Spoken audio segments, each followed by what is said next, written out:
Hello everyone, I'm Saket Bajpayee, Director of Prayas Physics Classes, Dehradun. Welcome students, welcome to the 8th lecture of Moving Charges and Magnetism. बच्चों इस lecture में हम लोग पढ़ेंगे cyclotron के बारे में सबसे पहले तो उसके बाद देखेंगे कि किस तरीके से current carrying loop torque feel करती है। साथ ही साथ हम लोग जिस तरीके से इलेक्ट्रिक डाइपोल मोमेंट पढ़े थे ना इलेक्ट्रोस्टैटिक्स में, उसी तरीके से इस बार हम लोग पढ़ेंगे मैग्नेटिक डाइपोल मोमेंट के बारे में। और साथ ही साथ करंट इलेक्ट्रिसिटी में हम लोगों ने मूविंग कॉइल गैल्वेनोमीटर के बारे में पढ़ा था, तो उसी चर्चा को हम लोग थोड़ा और एक्सटेंड करेंगे। ठीक है, तो चलिए बच्चों शुरुआत करते हैं सबसे पहले साइक्लोट्रॉन से। साइक्लोट्रॉन बच्चों ऐसा दिखाई देता है ना। अभी इसके डायग्राम पे हम लोग और चर्चा करेंगे। सबसे पहले देखते हैं इसकी डेफिनेशन और देखते हैं कि इसका जो वर्किंग प्रिंसिपल होता है वो क्या होता है। तो सबसे पहले देखिए क्या लिखा है यहां पर, a cyclotron is a device for accelerating charged particles to high speed as they follow an expanding spiral path. तो पहली चीज जो हमें पता लगी वो क्या है कि साइक्लोट्रॉन का पर्पस क्या है। इसका पर्पस है accelerating charged particles to high speed. Clear है, स्पाइरल पाथ पर हम लोग अभी आएंगे। साथ ही साथ एक और चीज यहां पर मेंशन्ड है कि it is subjected to both an electric field and a magnetic field. तो यहां पर इलेक्ट्रिक फील्ड का भी प्रेजेंस होगा और मैग्नेटिक फील्ड का भी प्रेजेंस होगा। देखिए बच्चों होता क्या है, अगला पॉइंट देखिए, the two hollow D shaped objects each open on its straight edge are made of sheet copper. तो देखिए बच्चों एग्जैक्टली क्या होता है यहां पर। हम लोग ये तो समझ गए कि साइक्लोट्रॉन का पर्पस क्या है। उसका पर्पस है बहुत हाई स्पीड में चार्ज पार्टिकल्स को ले जाना, है ना। तो यहां पर उसके लिए यूज होता है बेसिकली ये जो दो डीज देख रहे हैं ना, देखिए यहां पर लिखा है बच्चों D1 और D2। तो ये बेसिकली दो कॉपर के डीज, इन्हें हम लोग DEE कहते हैं ना, कॉपर के डीज कहते हैं क्योंकि इनका जो शेप है वो इंग्लिश अल्फाबेट कैपिटल डी की तरह है।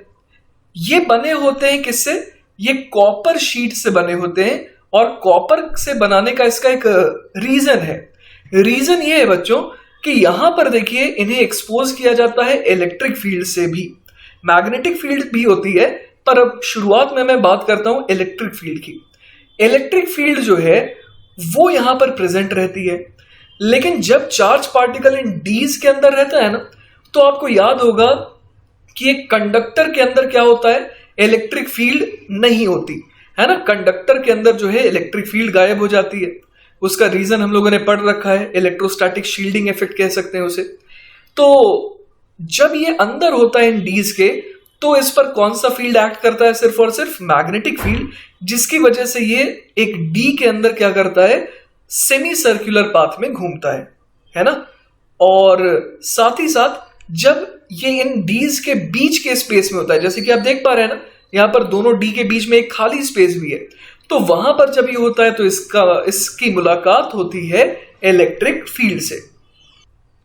आगे देखते हैं बच्चों, these dees as they are called are part of an electrical oscillator, है ना। ये क्या होता है, यहां पर इलेक्ट्रिकल ऑसिलेटर होता है, जिसका पर्पस क्या होता है, जिसका पर्पस होता है to alternate the electric potential difference across the gap between the dees. बच्चों ऑल्टरनेट करने की इसलिए जरूरत पड़ती है यहां पर, जैसे मान लीजिए कि सेंटर पर हमने एक प्रोटॉन रखा था, अब एक डी को हम लोगों ने मान लीजिए नेगेटिव चार्ज बना दिया शुरुआत में, तो उसकी तरफ ही अट्रैक्ट हुआ प्रोटॉन ना। अब वो इस एक डी के अंदर घुस गया। अब घुसने के बाद क्या हुआ, अब जब वो मैग्नेटिक फील्ड से एक्सपोज हो रहा है तो वो कैसा रास्ता अपनाएगा, सर्कुलर अपनाएगा, लेकिन सेमी सर्कल ही कंप्लीट कर पाता है क्योंकि ये डी है। अब जैसे ही उससे बाहर निकलता है ना, तो इलेक्ट्रिक फील्ड आ जाती है। अब आप समझ पा रहे हैं कि इलेक्ट्रिक फील्ड की डायरेक्शन यहां पर लेफ्ट टू राइट होनी चाहिए ताकि उसकी स्पीड बढ़ जाए। अब वो बढ़े हुए स्पीड से क्या करता है बच्चों, दूसरे डी में एंटर करता है। अब वहां पर जब ये एंटर करता है, फिर से मैग्नेटिक फील्ड इसे मिलती है, जिसकी वजह से ये सर्कुलर पाथ में घूमने की कोशिश करता है, लेकिन चूंकि ये डी है तो सेमी सर्कल घूमता है। लेकिन इस बार रेडियस क्या हो जाता है बच्चों, बढ़ जाता है, क्योंकि हमें पता है R is equal to mv/qb होता है ना।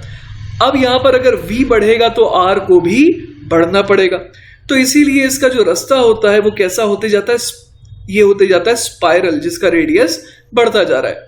अब सोचिए बच्चों, जब ये इस वाले डी से बाहर निकलेगा तो अगर इलेक्ट्रिक फील्ड की डायरेक्शन लेफ्ट टू राइट रहेगी तब तो इसकी स्पीड घट जाएगी। तो इसीलिए इलेक्ट्रिक फील्ड की डायरेक्शन को भी क्या करना होता है, इसके साथ सिंक करना होता है, इसके साथ चेंज करना होता है। तो अब इलेक्ट्रिक फील्ड की डायरेक्शन जो है वो हो जाती है राइट टू लेफ्ट, और ये काम करवाता है ये जो ऑसिलेटर है ना। तो इसकी वजह से इलेक्ट्रिक फील्ड की डायरेक्शन ऑपोजिट हो जाती है, जिसकी वजह से फिर से इसकी स्पीड बढ़ जाती है, और ये सिलसिला लगातार चलता रहता है। तो बच्चों वही चीज यहां पर लिखी है, the electrical science of the dees are alternated so that the electric field in the gap alternates in direction first towards one D and then towards the other D, back and forth, लगातार ये oscillation चलता रहता है। The D's are immersed in a large magnetic field directed out of the plane of the page, जो कि हम लोग ने ऊपर भी देखा था, है ना। यहां पर हम लोगों ने देखा था कि किस तरीके से मैग्नेटिक फील्ड देखी, यहां पर शो किया गया ना इस तरीके से नॉर्थ पोल और साउथ पोल दिखा करके कि यहां पर मैग्नेटिक फील्ड की डायरेक्शन कैसी है, नॉर्थ से साउथ, मतलब ऊपर की तरफ, या फिर आप लेफ्ट वाले डायग्राम में देख सकते हैं यहां पर मैग्नेटिक फील्ड डॉट से रिप्रेजेंट किया गया है। तो हम लोग देख पा रहे हैं यहां पर कि जैसे इसकी स्पीड इस समय ऐसी थी, है ना, इस तरीके की थी। अब आप देखिए V क्रॉस अगर B करेंगे तो V क्रॉस B करेंगे तो फोर्स की डायरेक्शन कैसी आएगी, नीचे की तरफ, जिसकी वजह से इस डायरेक्शन में सेंटर होता है और ये ऐसा सर्कुलर पाथ फॉलो करता है। क्लियर है ये बात। अब देखिए बच्चों, जो कहानी मैंने आपको अभी सुनाई वही लिखा है, suppose that a proton injected by source S at the centre of the cyclotron initially moves towards a negatively charged D, क्योंकि शुरुआत में तो इलेक्ट्रिक फील्ड ही इस पर एक्ट करेगी, जब उसकी वेलोसिटी जीरो रहेगी तब मैग्नेटिक फील्ड तो उसे परेशान नहीं कर सकती। It will accelerate towards this D and enter it. Once inside, it is shielded from electric fields by the copper walls of the D, जो हम लोगों ने conductors में पढ़ा था in the chapter electrostatics. That is, the electric field does not enter the D. The magnetic field, however, is not screened by the non-magnetic copper D, so the proton moves in a circular path whose radius, which depends on its speed, is given by R is equal to mv upon qb. अब बोल रहा है क्या कि ये जो process है ये कंटिन्यू होता रहता है ना, this process continues, the circulating proton always being in step, मतलब कि हमेशा वो उसके साथ सिंक्रोनाइज्ड रहता है with the oscillations of the dee potential until the proton has spiralled to the edge of the D system. बिल्कुल घूमते घूमते घूमते घूमते कहां पर पहुंच जाए, बिल्कुल पहुंच जाए at the edge of the D system. There a deflector plate sends it out through a portal. Deflector plate का क्या रोल होता है कि अब वो उसे टेंजेंशियली बाहर निकाल देता है। आप लोगों को याद होगा कि आप लोगों ने एक सवाल करा था जिसमें एक पार्टिकल घूम रहा था सर्कल में, पी पॉइंट पर क्या हुआ था कि अचानक से वो सीधा भागने लगा। तो सीधा भागने के लिए क्या हुआ था, हम लोगों ने एक इलेक्ट्रिक फील्ड वहां क्रिएट की थी जिसकी वजह से QV भी बराबर QE हो गया था और नेट फोर्स जीरो हो गया था उस पर, जिसकी वजह से वो स्ट्रेट निकल गया था। याद होगा आपको, पिछले क्लास में आप लोगों ने पढ़ा था ये सवाल। तो वैसा ही कुछ यहां पर भी किया जाता है, यहां पर भी उस पर नेट फोर्स उस पर्टिकुलर इंस्टेंट पर क्या कर दिया जाता है, जीरो, जिसकी वजह से वो टेंजेंशियली निकल जाता है बाहर। ये देखिए बच्चों, यहां पर ये डिफ्लेक्टर प्लेट है ना, जिसका काम क्या होता है, जिसका काम होता है कि उस पर नेट फोर्स को कितना कर देना इस पर्टिकुलर इंस्टेंट पर, जीरो। और इस वाले डायग्राम में देखिए यहां पर आपको एक जगह दिखाई दे रही होगी जिससे ये बाहर निकल सकता है चार्ज पार्टिकल। ऑलराइट, आगे देखिए बच्चों क्या लिखा है यहां पर, the key to the operation of the cyclotron is that the frequency f at which the proton circulates in the magnetic field and that does not depend on its speed, है ना। फ्रीक्वेंसी जो है वो depend speed पे नहीं करती, क्योंकि time period होता है 2 पाई m अपॉन QB, है ना। यहां पर नीचे मैंने देखिए लिख भी रखा है, टाइम पीरियड क्या होता है, टाइम पीरियड होता है 2 पाई m अपॉन QB, और वही क्या हो जाएगा 1 अपॉन f, तो फ्रीक्वेंसी हो गई QB अपॉन 2 पाई m। तो बेसिकली क्या होता है, the key to the operation of the cyclotron is that the frequency f at which the proton circulates in the magnetic field and that does not depends on its speed must be equal to the fixed frequency of the electrical oscillator। मतलब कि क्या होता है कि oscillator जो होता है ना, जिसका काम होता है लगातार इलेक्ट्रिक फील्ड की डायरेक्शन को चेंज करते रहना, वो बिल्कुल उसी फ्रीक्वेंसी पे काम करता है जिस फ्रीक्वेंसी पे ये जो हमारा चार्ज पार्टिकल है ना, वो सर्कुलेट करता है। क्योंकि हमें पता है कि जो फ्रीक्वेंसी, जिस फ्रीक्वेंसी में ये घूम रहा है वो क्या है, QB/2π है। तो यहां पर तो सारी चीजें कांस्टेंट है, Q कांस्टेंट है, B कांस्टेंट है, 2π और M ये सारे कांस्टेंट्स हैं।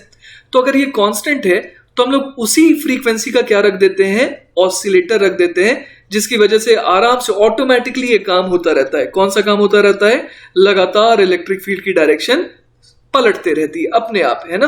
तो हम लोग वही यहां पर देख पा रहे हैं कि जो सोर्स है ना, जो सोर्स है किसका, जो इलेक्ट्रिक फील्ड का सोर्स है, उसकी फ्रीक्वेंसी किसके बराबर होनी चाहिए, उसकी फ्रीक्वेंसी बराबर होनी चाहिए at the frequency at which the proton circulates in the magnetic field, है ना। और बच्चों आपने पढ़ा होगा कि रेजोनेंस जो है वो इसी को तो कहते हैं। जिस फ्रीक्वेंसी से कोई पार्टिकल घूमना चाहता है, जो उसकी नेचुरल फ्रीक्वेंसी होती है, उसी फ्रीक्वेंसी से अगर सोर्स भी उसको ऑसिलेट कराना चाहे, है ना, आपको याद होगा, तो उस केस में क्या होता है, रेजोनेंस होता है। तो वही रेजोनेंस की कंडीशन यहां पर हो गई है ना। जो फ्रीक्वेंसी इस साइक्लोट्रॉन की है वही फ्रीक्वेंसी किसकी हो जाए, ऑसिलेटर की हो जाए। तो ये कहलाता है resonance condition. This resonance condition says that if the energy of the circulating proton is to increase, energy must be fed to it at a frequency FOSC that is equal to the natural frequency F at which the proton circulates in the magnetic field, है ना। तभी तो सही time पर उसे धक्का लगेगा, वरना क्या होगा, अगर ये सिंक्रोनाइज नहीं होगा तो जब इसे राइट की डायरेक्शन में फील्ड की जरूरत थी तब हो सकता है उसे लेफ्ट की डायरेक्शन में फील्ड मिल रही हो, जिसकी वजह से उसकी स्पीड क्या हो जाए, उल्टा कम हो जाए। तो हम लोग क्या चाहेंगे, हम लोग चाहेंगे कि बिल्कुल एक सिंक्रोनाइजेशन एस्टैब्लिश हो जाए, ठीक है। चलिए बच्चों, तो अब हम लोग साइक्लोट्रॉन के यूजेस देखते हैं ना। जैसे कि पहला यूज यहां पर दिया है, probing atoms and nuclei to reveal the fundamental structure of matter. तो हम लोग ये चीज मॉडर्न फिजिक्स में भी पढ़ेंगे कि अपने को रिक्वायरमेंट होती है बहुत हाई स्पीड में चार्ज पार्टिकल्स को बॉम्बार्ड करने की, basically on atoms and nuclei, ताकि हमें क्या पता लगे, हमें उन एटम्स और न्यूक्लियाई के बारे में और भी ज्यादा जानकारी हासिल हो सके। अभी भी क्योंकि रिसर्च तो चल ही रहा है ना, सब एटॉमिक पार्टिकल्स जो हैं उनके ऊपर अभी भी कंटिन्यूअसली रिसर्च चल रहा है। सेकेंड पॉइंट है, to produce radio active substances which can be used in diagnosis and treatment in hospitals. बच्चों इसके बारे में हम लोग और भी डिटेल में पढ़ेंगे इन मॉडर्न फिजिक्स, लेकिन हाँ अभी आप ये समझ लीजिए कि इन हाई स्पीड चार्ज पार्टिकल्स का इस्तेमाल किस लिए होता है, to produce radio active substances, और उनका इस्तेमाल हम लोग करते हैं किसमें, हॉस्पिटल्स में करते हैं, ठीक है। अब बच्चों हम लोग देखेंगे कि कोई भी चीज कितनी भी फायदेमंद हो, उसका एक ना एक ऑपोजिट साइड भी होता ही है ना। जैसे कि यहाँ पर साइक्लोट्रॉन है, उसकी कुछ लिमिटेशन भी होगी, और वो लिमिटेशन क्या है वो मैं आपको बताता हूं। एक्चुअली क्या होता है कि जब हम लोग बहुत हाई वेलोसिटी की बात करते हैं ना, तब मास का फॉर्मूला चेंज हो जाता है। मास का फॉर्मूला हो जाता है m0 upon under the root of 1 minus v² upon c²। ये बेसिकली होता है रिलेटिविटी का कॉन्सेप्ट। तो होता ये यहां पर कि जब हम लोग बहुत हल्के फुल्के पार्टिकल्स की बात करते हैं, जैसे इलेक्ट्रॉन हो गया, पोजिट्रॉन हो गया, तो ऐसे पार्टिकल्स जो है वो साइक्लोट्रॉन में यूज नहीं किए जा सकते, क्योंकि उनका जो मास है वो क्या होने लगता है, वो जो है वो चेंज होने लगता है बिकॉज ऑफ हाई स्पीड, है ना। और जब मास चेंज होने लगेगा तो फ्रीक्वेंसी भी चेंज होने लगेगी, फ्रीक्वेंसी चेंज होने लगेगी तो उसे ऑसिलेटर के साथ सिंक्रोनाइज करने में दिक्कत आती है। तो वही सारी चीजें बच्चों यहां पर लिखी हुई है। At proton energies above 50 mega electron volt the conventional cyclotron begins to fail because one of the assumptions of its design that the frequency of revolution of a charged particle circulating in a magnetic field is independent of the particle speed। अभी तक तो हम लोगों ने यही माना था ना, लेकिन ये कब कब ट्रू है, true only for the speeds that are much less than the speed of light। at greater proton speeds we must treat the problem relativistically, है ना। इवन प्रोटॉन्स में भी दिक्कत आ जाती है, लेकिन इलेक्ट्रॉन्स और पोजिट्रॉन्स को तो खैर हम लोग यूज ही नहीं कर सकते इसमें। We must treat the problem relativistically according to relativity theory. As the speed of the circulating proton approaches that of light, the proton's frequency of revolution decreases steadily. Thus, the proton gets out of step with the cyclotron's oscillator, whose frequency remains fixed at FOSC, and eventually the energy of the still circulating proton stops increasing. क्योंकि अगर उसे सही time पे धक्का नहीं मिलेगा तो उसकी स्पीड नहीं बढ़ेगी, है ना। तो हम लोग देख पा रहे हैं कि इवन प्रोटॉन्स जो कि काफी हैवी होते हैं इलेक्ट्रॉन्स और पॉजिट्रॉन से, उनमें भी दिक्कत आती है। There is another problem for a 500 giga electron volt proton in a magnetic field of 1.5 Tesla, the path radius is 1.1 kilometre. अब इतना बड़ा तो साइक्लोट्रॉन नहीं बना सकते हैं ना, जिसका रेडियस कितना हो 1.1 किलोमीटर हो जाए। The corresponding magnet for a conventional cyclotron of the proper size would be impossibly expensive, the area of its poles faces being about 4 into 10 to the power 6 meter square। तो वो काफी ज्यादा expensive हो जाएगा हमारे लिए, और इसीलिए हम लोगों को साइक्लोट्रॉन में दिक्कत आती है। तो उसके लिए हम लोग अलग अलग अपैरेटस यूज करते हैं, जैसे एक का नाम होता है सिंक्रोट्रॉन, पर उसको पढ़ने की जरूरत हमारे को नहीं है। हाँ, हम लोग ये जरूर जानेंगे कि साइक्लोट्रॉन की वर्किंग कैसे होती है, प्रिंसिपल क्या होता है, और वो किस तरीके से काम करता है, और उसकी लिमिटेशन क्या होती है ना। ये बेसिकली हमारे को समझना था और हम लोग समझ लिए। चलिए बच्चों, तो अब आ जाते हैं नेक्स्ट टॉपिक पर, जो कि है torque on a current loop. तो मैं चाहता हूं कि सबसे पहले आप लेफ्ट वाले डायग्राम पे ध्यान दीजिए। आपको दिखाई दे रहा होगा बच्चों कि यहां पर एक PQRS नाम का लूप है, जिसमें करंट किस सेंस में फ्लो कर रहा है। करंट फ्लो कर रहा है बच्चों एंटी क्लॉकवाइज सेंस में, है ना। और उसके अलावा देखिए यहां पर आपको यह भी दिख रहा होगा कि PQ और RS की लेंथ क्या है, L है, और QR और PS इन दोनों की लेंथ B है। अब देखिए, अगर मैं यहां पर एक लूप, इस लूप के ऊपर अगर मैं ओवरऑल फोर्स की बात करूं, तो आपको याद होगा कि एक लूप पर नेट फोर्स कितना आता है, 0 आता है अगर उसमें करंट I फ्लो कर रहा हो और ये यूनिफॉर्म मैग्नेटिक फील्ड में रखी हो, है ना। ये हम लोगों ने देख रखा है। एक बार फिर से देख लेते हैं कि ऐसा क्यों हो रहा है। आप PQ को देखिए, PQ के ऊपर हम लोग कैसे फोर्स बताएंगे, फोर्स बताएंगे I into L cross B, है ना। अब यहां पर आप देखिए मैग्नेटिक फील्ड कैसी है, it is coming out of the screen, और ये PQ वायर कहां पर है, ये in the plane of the screen है। तो आप राइट हैंड का इस्तेमाल करिए, राइट हैंड थंब रूल का। तो आप I into L cross B करके देखिए PQ वायर के लिए, तो आपको साफ दिख रहा होगा कि फोर्स जो है वो ऊपर की तरफ आएगा ना। ये F1 से जो डिनोट किया है ये बिल्कुल सही किया गया है। उसी तरीके से आप देखिए RS को, RS के ऊपर आप क्या देख पा रहे हैं कि अगर I into L cross B करेंगे तो फोर्स का मैग्नीट्यूड बिल्कुल सेम आएगा। कितना आएगा, I into L into B, लेकिन उसकी डायरेक्शन हो जाएगी डाउनवर्ड। तो देखिए PQ पर लगने वाले फोर्स को RS पे लगने वाला फोर्स कैंसिल आउट कर दे रहा है। और इसी तरीके की बात हम लोग QR और SP के लिए भी कर सकते हैं। QR पे देखिए फोर्स कैसा लग रहा है, I into B and towards left, और उसी तरीके से PS पे फोर्स कितना लग रहा है, I into B into capital B and the force is directed towards right. तो ओवरऑल फोर्स जो है इस लूप पर कितना लग रहा है, 0, और लगना भी चाहिए था, क्योंकि यूनिफॉर्म फील्ड में अगर कोई क्लोज लूप हो तो उस पर नेट फोर्स कितना लगता है, 0 लगता है। क्लियर है ये बात। इसके अलावा बच्चों आप देख पा रहे हैं कि यहां पर इस लूप को बस क्या करने की कोशिश की जा रही है, खींचने की कोशिश की जा रही है। क्या आपको कोई रोटेशन की टेंडेंसी दिखाई दे रही है, बिल्कुल भी नहीं, है ना, क्योंकि F1 और F3 इन दोनों का लाइन ऑफ एक्शन सेम है, F2 और F4 इन दोनों का लाइन ऑफ एक्शन सेम है। तो बेसिकली कोई घुमाने वाली टेंडेंसी अपने को दिखाई नहीं दे रही है, राइट।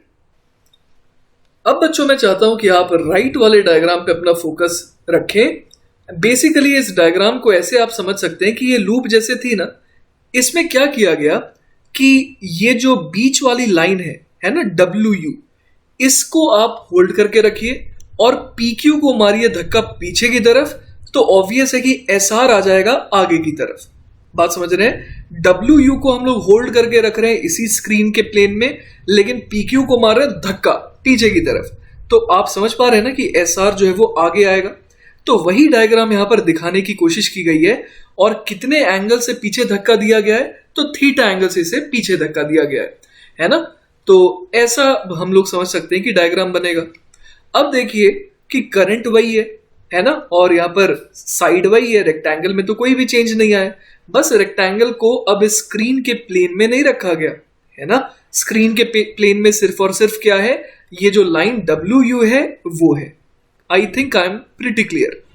अब जो है ये जो PQ था, है ना, जो स्क्रीन के प्लेन में था, उसको जब हम लोगों ने धक्का दिया तो लेटर से कि अब इस साइड का नाम मैं रख दे रहा हूं P', Q'। उसी तरीके से RS का नाम चेंज करके क्या रख दिया गया, R', S'। अब देखिए बच्चों, बहुत ध्यान से इमेजिन करिएगा, आप क्या ये बात मानते हैं कि P', Q' अभी भी हॉरिजॉन्टल ही है? समझ रहे हैं बात आप? अगर ये जो PQRS था, अगर ये पूरा का पूरा था वर्टिकल प्लेन में, PQRS किस प्लेन में था बच्चों, वर्टिकल प्लेन में, और हमारे को ये जो B वेक्टर दिखाई दे रहा है, ये किस डायरेक्शन में दिखाई दे रहा है, ये दिखाई दे रहा है हमारी तरफ निकल करके आता हुआ। तो अब आप देखिए कि पहले PQ कैसा था, पहले जो PQ है ये है हॉरिजॉन्टल। अब जो धक्का दिया गया पीछे की तरफ, तो अभी भी P', Q' हॉरिजॉन्टल ही है। उसी तरीके से RS पहले भी हॉरिजॉन्टल डायरेक्शन में था, अभी भी R', हॉरिजॉन्टल ही है। फर्क कहां आया बच्चों, पहले ये जो PQRS लूप था ये पूरा का पूरा वर्टिकल प्लेन में था। अब जो ये P', Q', R', S', जब इसे मैं कह रहा हूं, ये वर्टिकल प्लेन में नहीं है, ये वर्टिकल डायरेक्शन से थीटा एंगल पे टिल्टेड हो गया है। ठीक है, तो P', Q' पे जरा नजर घुमाइए। अगर P', Q' को अगर हम लोग देखेंगे तो ये अभी भी हॉरिजॉन्टल ही है। ठीक है, अब आप सोचिए कि इस पर अगर मैं वापस से I × L क्रॉस भी करूं तो फोर्स की डायरेक्शन ऊपर आएगी, है ना, वर्टिकल डायरेक्शन में ही आएगी।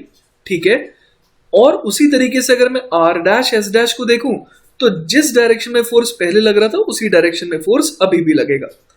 अब लेकिन यहां पर देखिए क्या हो जाएगा, फर्क ये आएगा कि जो UW लाइन है ना, इसके अबाउट अगर मैं टॉर्क देखूं F3 का, तो इस बार टॉर्क आएगा। क्यों आएगा, क्योंकि अब आप देख पा रहे होंगे यहां पर कि अगर मैं F3 को एक्सटेंड कर रहा हूं ऊपर की तरफ, है ना, तो O पॉइंट को ये इंटरसेक्ट नहीं कर रहा है। पहले आप देखिए F3 को अगर मैं ऊपर ले जाता था तो ये O पॉइंट पे इंटरसेक्ट करता था, लेकिन अब जो है F3 को अगर आप ऊपर ले जाएंगे तो ये O पॉइंट पे इंटरसेक्ट नहीं करेगा। इनफैक्ट अगर मैं F3 से इस तरीके से एक्सटेंडेड शो करूं लाइन, है ना, तो अब अगर मैं इस पर परपेंडिकुलर ड्रॉप करूंगा, है ना, इस तरीके से मान लीजिए मैंने परपेंडिकुलर ड्रॉप कर दिया, तो ये वाली लेंथ कितने के बराबर आएगी, ये वाली लेंथ बराबर आएगी V' के। क्या आप देख पा रहे हैं यहां पर, ये V है, ये V' है, तो ये लेंथ कितनी हो जाएगी, V' के बराबर। अब बच्चों मैं चाहता हूं कि आप ये OVV' इस राइट एंगल ट्रायंगल को देखिए, है ना। यहां पर हमें दिख रहा है कि एंगल V जो है वो 90 डिग्री है, सही है बात है। अब जरा देखिए कि ये जो OV' लेंथ है ना, ये जो OV' लेंथ है ये कितना हो जाएगा। आप ऐसे देखिए कि ये जो OV' लेंथ है वो बेसिकली B/2 है ना, ये लेंथ B/2 है। क्योंकि हमने क्या किया था पिछले बार डायग्राम में, हमने सिर्फ इतना किया था कि इस लूप को टेढ़ा किया था, थीटा एंगल से धक्का दिया था। तो धक्का देने से ये जो लेंथ है ये चेंज थोड़ी हो जाएगी, ये लेंथ तो अभी भी उतनी ही रहेगी ना। तो हम लोग ये समझ पा रहे हैं कि बेसिकली ये जो OV' है वो पहले वाले डायग्राम का कौन सा हिस्सा है, OV है। क्लियर है ये बात। तो आइए यहां पर देखते हैं कि अपने को बेसिकली अब ये VV' निकालना है। तो VV' कैसे निकालें, बहुत आसान है, ये एंगल थीटा है ना, तो VV' कितना हो जाएगा, B/2 का साइन थीटा। तो हमें क्या मिल गया, VV' मिल गया, या फिर हमें O से जब हम लोग ड्रॉप कर रहे हैं परपेंडिकुलर इस F3 वेक्टर पर, तो उस परपेंडिकुलर की लेंथ मिल गई, और वो कितनी आ रही है बच्चों, B/2 साइन थीटा।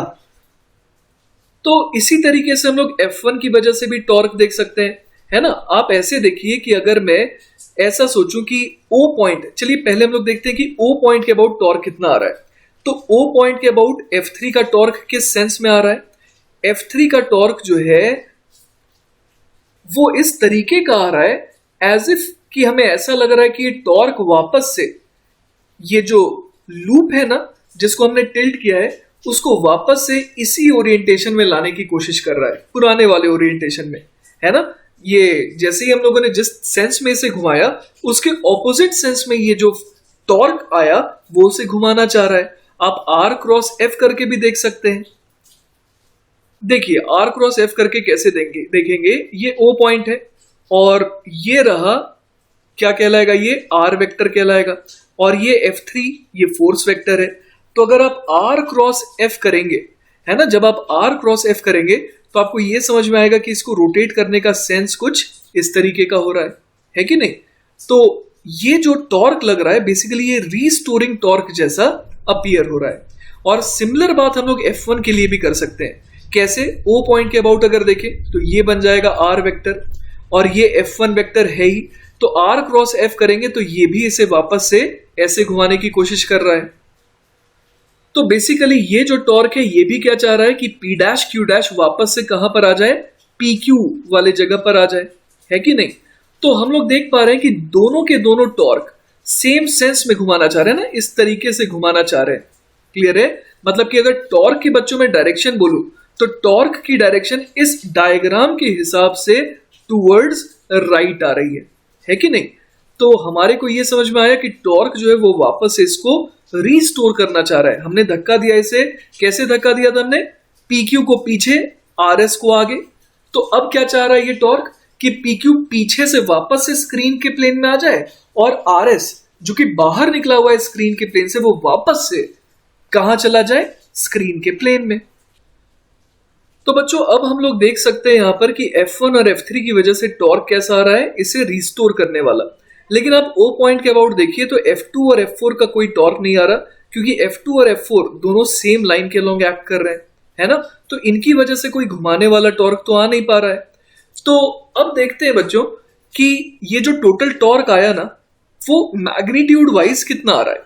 तो टॉर्क अगर मैं निकालने की कोशिश करूं तो कैसे निकालूंगा, टॉर्क बिकॉज ऑफ 1 उसमें मैं जोड़ दूंगा टॉर्क बिकॉज ऑफ 3। मैं डायरेक्टली ऐड क्यों कर रहा हूं, क्योंकि मुझे पता है कि दोनों की वजह से जो टॉर्क का सेंस है ना वो क्या है, सेम है। ठीक है, तो चलिए अब देखते हैं कि टाउ1 और टाउ3 कितना कितना आएगा। टाउ1 जो है और टाउ3 जो है दोनों मैग्नीट्यूड वाइज बराबर आएंगे, है ना। क्यों? क्योंकि F1 और F3 भी मैग्नीट्यूड वाइज बराबर है और दोनों के लिए R परपेंडिकुलर भी बराबर है, क्योंकि TT dash is equal to VV dash हो जाएगा। क्योंकि ये जो UW लाइन है ये कहां पर है, बिल्कुल बीचों बीच मैंने ली है। तो यहां पर हम लोग बोल सकते हैं कि ये कितना आ जाएगा, डबल ऑफ। अब कोई भी एक टॉर्क बोल देते हैं, कितना हो जाएगा, जैसे F3 बोल दीजिए या F1 बोल दीजिए।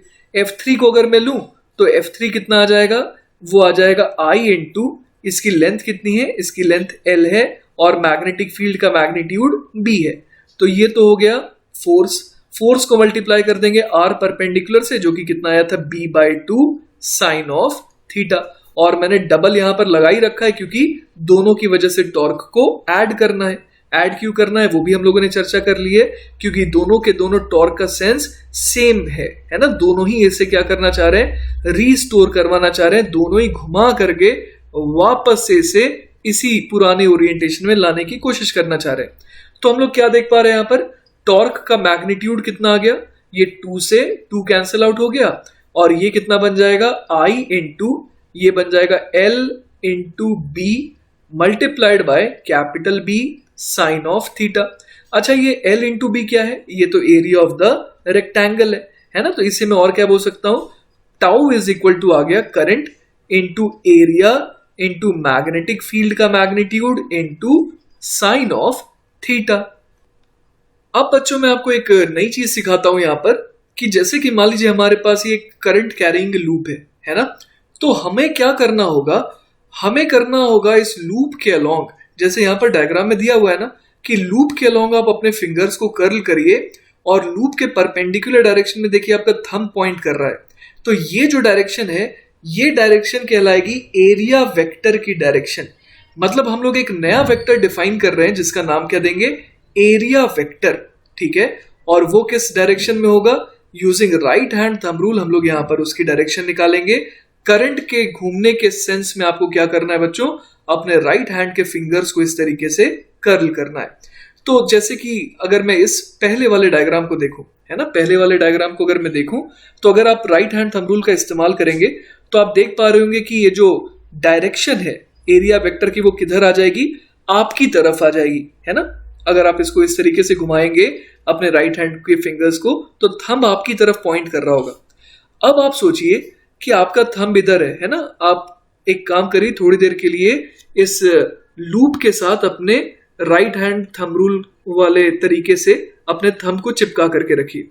अब आप क्या करेंगे, आप इस लूप को धीरे धीरे पीछे की तरफ घुमाइए जैसे मैंने घुमाया था। तो आप देख पा रहे होंगे, अपने हाथों से आप ये करके देख सकते हैं, है ना। आप अपने लेफ्ट हैंड से क्या करिए, आप अपने लेफ्ट हैंड को मान लीजिए कि वो ये लूप है। अब उस पे आप क्या करिए, अपने राइट हैंड के फिंगर्स को कर्ल करके टिका दीजिए सच दैट कि आपका थंब आपकी तरफ है, ठीक है ना। अब आप धीरे धीरे अपने लेफ्ट वाले पाम को घुमाइए पीछे की तरफ। तो आप देख पा रहे होंगे ना बच्चों कि अगर थीटा एंगल से आपने अपने लेफ्ट हैंड के पाम को घुमाया है तो आपका थंब भी जो है वो कितने एंगल से घूमा, थीटा एंगल से घूमा। सही समझ में आ रही है बात आपको। ये देखिए बच्चों, मैं साइड व्यू दिखा रहा हूं। पहले अगर एरिया वेक्टर ऐसा दिख रहा था तो जब आपने अपने लेफ्ट हैंड को मोड़ा इस तरीके से बाय एन एंगल थीटा, है ना, आपने इस तरीके से थीटा एंगल से घुमाया तो आप देख पा रहे हो कि आपका थंब भी जो है वो कितने एंगल से घूमा, थीटा से। तो बेसिकली एरिया वेक्टर जो है वो थीटा एंगल से घूम गया एज कंपेयर टू पुराने वाले एरिया वेक्टर के कंपैरिजन में। अब बच्चों अगर हम लोग ये जो राइट वाला डायग्राम है इसको देखें तो आप समझ पा रहे हो कि जो इस केस में एरिया वेक्टर आएगा वो कैसा आएगा, वो कुछ ऐसा आ रहा होगा, है ना। सच दैट कि वो 90 डिग्री बना रहा है इस T dash V dash line के साथ, है ना। तो हमारे को ये समझ में आ रहा है इस बार कि अगर मैं आई इंटू जो हमने निकाला था, कितना निकाला था torque, I into A into B sine theta निकाला था ना, आई into A into B sine theta निकाला था। और हमने ये भी निकाला था ऑलरेडी कि टॉर्क की डायरेक्शन कैसी आ रही है, टूवर्ड्स राइट आ रही थी। तो देखिएगा बच्चों, अगर मैं ऐसा बोलूं कि टाउ वेक्टर बराबर I into area vector cross B vector, अगर मैं ऐसा बोल दूं तो देखिए आप बिल्कुल सहमत होंगे। बहुत ध्यान से सुनिएगा बच्चों मेरी बात। पहले क्या था, पहले मैग्नेटिक फील्ड की डायरेक्शन किधर थी, अगर आप पहले वाले डायग्राम को देखिए तो ये थी एरिया वेक्टर के अलोंग, मतलब मैग्नेटिक फील्ड वेक्टर और एरिया वेक्टर दोनों आपकी तरफ डायरेक्टेड थे। अब आपने क्या किया, लूप को घुमाया, थीटा एंगल से पीछे की तरफ धक्का दिया, तो जो एरिया वेक्टर है वो मैग्नेटिक फील्ड वेक्टर से कितना एंगल घूमता हुआ आपको नजर आ रहा है, थीटा एंगल। सही है मेरी बात। अब आप एक काम करिए, अब आप आई इंटू ए क्रॉस बी करने की कोशिश करिए। अगर मैं साइड व्यू दिखाऊं ना बच्चों तो वो कुछ ऐसा दिखाई दे रहा होगा, है ना। एरिया वेक्टर जो है थोड़ा सा ऊपर उठ गया है आपके बी वेक्टर वाले लाइन से, और उससे अगर आप ए वेक्टर क्रॉस बी वेक्टर करेंगे तो वो टूवर्ड्स राइट ही आएगा, ठीक है। तो अगर मैं टाउ वेक्टर बराबर I into A cross B करूं तो देखिए डायरेक्शन वाइज तो ये भी राइट की तरफ आ रहा है, और मैग्नीट्यूड वाइज कितना आ जाएगा, ये आ जाएगा I into area into B into, अब ए वेक्टर और बी वेक्टर के बीच में एंगल कितना है, थीटा, तो मैं यहाँ क्या लिखूंगा, साइन थीटा। तो देखिए आ गया ना, सेम सेम, है ना। तो टाउ वेक्टर का एक बहुत इंपॉर्टेंट और एक बहुत जबरदस्त फॉर्मूला हम लोगों ने डिराइव कर लिया, वो क्या है, आई into A vector cross B vector. अब बच्चों मैं आपको एक और नई चीज बताता हूं कि यहाँ पर जो आई इंटू ए वेक्टर है ना, इसको मैं ऐसे भी तो लिख सकता हूं, आई into A vector cross B vector, है ना। यहां पर आपको समझ में आ रहा होगा कि ए वेक्टर क्या है, ए वेक्टर है एरिया वेक्टर का मैग्नीट्यूड, और उसकी डायरेक्शन कैसे निकालते हैं, राइट हैंड थंब रूल से। तो यहां पर बच्चों ये जो आई इंटू ए वेक्टर है ना, इसको नाम दिया जाता है magnetic dipole moment of the current loop, और इसको जो है आप रिप्रेजेंट कर सकते हैं एम वेक्टर से, है ना, M vector cross B vector लिख सकते हैं, या फिर आप mu vector cross B vector भी लिख सकते हैं। यहां पर आपको समझ में आ रहा होगा कि एम वेक्टर या फिर अगर मैं म्यू वेक्टर बोलूं तो ये क्या है, ये है मैग्नेटिक डाइपोल मोमेंट, है ना, ये magnetic dipole moment of the current, है ना, ये जो करंट लूप है ये उसका हो जाएगा। क्लियर है ये बात। अब यहां पर तो बच्चों एक ही टर्न था, है ना, एक ही लूप था। अगर मान लीजिए यहां पर n टर्न्स होते, है ना, तो हर एक टर्न क्या करता, टॉर्क एक्सपीरियंस करता। तो उस केस में हम लोग टॉर्क कितना लिख देते, हम लोग लिखते n times i into A vector cross B vector, है ना। तो यहां पर अपने को यह समझ में आ रहा है कि अगर ज्यादा टर्न होंगे तो टॉर्क भी ज्यादा लगेगा, और इसको हम लोग क्या बोल सकते हैं, ये बेसिकली उस पर्टिकुलर केस में क्या बन जाएगा, एम वेक्टर, है ना। ये नए केस में एम वेक्टर बन जाएगा, मतलब टॉर्क वेक्टर का फॉर्मूला बेसिकली क्या हो गया, M vector cross B vector, है ना। अब आपको ध्यान आ रहा होगा कि ऐसा रिजल्ट आपने और भी कहीं देखा है। कब देखा था, जब आपने इलेक्ट्रिक डाइपोल पढ़ा था, वहां पर टॉर्क वेक्टर का फॉर्मूला क्या आता था, P vector cross E vector, याद आ रहा होगा आपको। तो यहां पर इलेक्ट्रिक डाइपोल मोमेंट की जगह क्या आ गया, मैग्नेटिक डाइपोल मोमेंट, और इलेक्ट्रिक फील्ड की जगह क्या आ गया, मैग्नेटिक फील्ड। क्लियर है ये बात। वहां पर भी बच्चों जो टॉर्क होता था वो कैसा होता था, वो चाहता था कि ये जो डाइपोल मोमेंट है ना, इलेक्ट्रिक डाइपोल मोमेंट है, वो इलेक्ट्रिक फील्ड के अलोंग अलाइन हो जाए। और यहां पर भी आप देख पा रहे हैं, है ना, यहां पर भी देखिए आप देख पा रहे हैं कि क्या चाहता है ये टॉर्क, ये चाहता है टॉर्क कि जो हमारा जो लूप है ये वापस से इस ओरिएंटेशन में आ जाए। क्यों ऐसा, क्योंकि इस पर्टिकुलर केस की खासियत है, क्या खासियत है, कि इस पर्टिकुलर केस में जो मैग्नेटिक फील्ड की डायरेक्शन है वही आप देख पा रहे होंगे कि एरिया वेक्टर, और अगर एरिया वेक्टर हो जाएगा तो मैग्नेटिक डाइपोल मोमेंट वेक्टर, दोनों की ही सेम डायरेक्शन हो जाएगी, है ना। मतलब कि इस पर्टिकुलर ओरिएंटेशन में क्या था कि the magnetic dipole moment vector was aligned with the magnetic field vector. All right? चलिए बच्चों, तो हम लोगों ने इतनी जानकारी हासिल कर ली है कि हम लोग ये वाला सवाल अटेम्प्ट कर सके, है ना। तो चलिए सवाल देखते हैं। A rectangular loop of size 3 centimeter by 4 centimeter and having 100 turns is pivoted about the z-axis as shown. The coil carries a current of 2 ampere and a magnetic field of 1 Tesla is present along the y-axis. Find the torque acting on the coil if the side in the xy plane makes an angle theta with the x-axis, और theta दिया हुआ है कितना, 37 degree. तो बच्चों जरा एक चीज देखिए, यहां पर y-axis के अलोंग मैग्नेटिक फील्ड है। तो ये जो टॉर्क जो भी लगेगा यहां पर इस कॉइल के ऊपर, वो क्या कोशिश करेगा आप बताइए। टॉर्क बेसिकली कोशिश करेगा कि वो जो एरिया वेक्टर है ना इस लूप का, उसको अलाइन करवा सके मैग्नेटिक फील्ड के अलोंग, है ना। तो उसके लिए इसको क्या करना पड़ेगा, आप समझ पा रहे होंगे कि इसको घुमाना पड़ेगा ऐसे कुछ इस सेंस में, सो दैट कि लेटर से कि इसका नाम मैं कुछ दे देता हूं, पी क्यू आर, और ये रख देता हूं एस। तो ये कुछ ऐसी कोशिश कर रहा है सच दैट कि पी क्यू ये किस डायरेक्शन में हो जाए, PQ आ जाए नेगेटिव एक्स एक्सिस के अलोंग, उसी तरीके से RS भी आ जाए नेगेटिव एक्स एक्सिस के अलोंग, जिसकी वजह से क्या होगा, आप राइट हैंड थंब रूल का इस्तेमाल करेंगे तो आपको समझ में आएगा कि अगर ऐसा कुछ डायग्राम बने सच दैट कि PQ किधर आ जाए नेगेटिव एक्स के अलोंग और RS भी आ जाए नेगेटिव एक्स एक्सिस के अलोंग, तो उस पर्टिकुलर केस में अगर आप देखेंगे तो एरिया वेक्टर आ जाएगा या फिर मैग्नेटिक डाइपोल मोमेंट आ जाएगा किस डायरेक्शन में, पॉजिटिव वाई एक्सिस के अलोंग। और यही कोशिश किसकी है, वही कोशिश है इस टॉर्क की। ऑलराइट, तो बच्चों मैं बिना कोई कैलकुलेशन करे एक चीज जरूर बता सकता हूं कि टॉर्क वेक्टर का सेंस कैसा है, उसका सेंस मैंने यहां एरो से दिखाया है, और टॉर्क की डायरेक्शन कैसी हो जाएगी, इस सेंस के अलोंग अगर आप अपने राइट हैंड के फिंगर्स को कर्ल करेंगे तो थंब ऊपर की तरफ पॉइंट करेगा, मतलब पॉजिटिव जेड एक्सिस की तरफ पॉइंट करेगा। तो ये मैं गारंटी के साथ बोल सकता हूं कि जो टॉर्क की डायरेक्शन आने वाली है वो किस डायरेक्शन में आएगी, पॉजिटिव जेड एक्सिस के अलोंग। तो अब चलिए इस बात को मैं प्रूव कर देता हूं यूजिंग द फॉर्मूला। बहुत ध्यान से सुनिएगा बच्चों कि मैं क्या तरीका आपको बताना चाह रहा हूं एरिया वेक्टर निकालने का।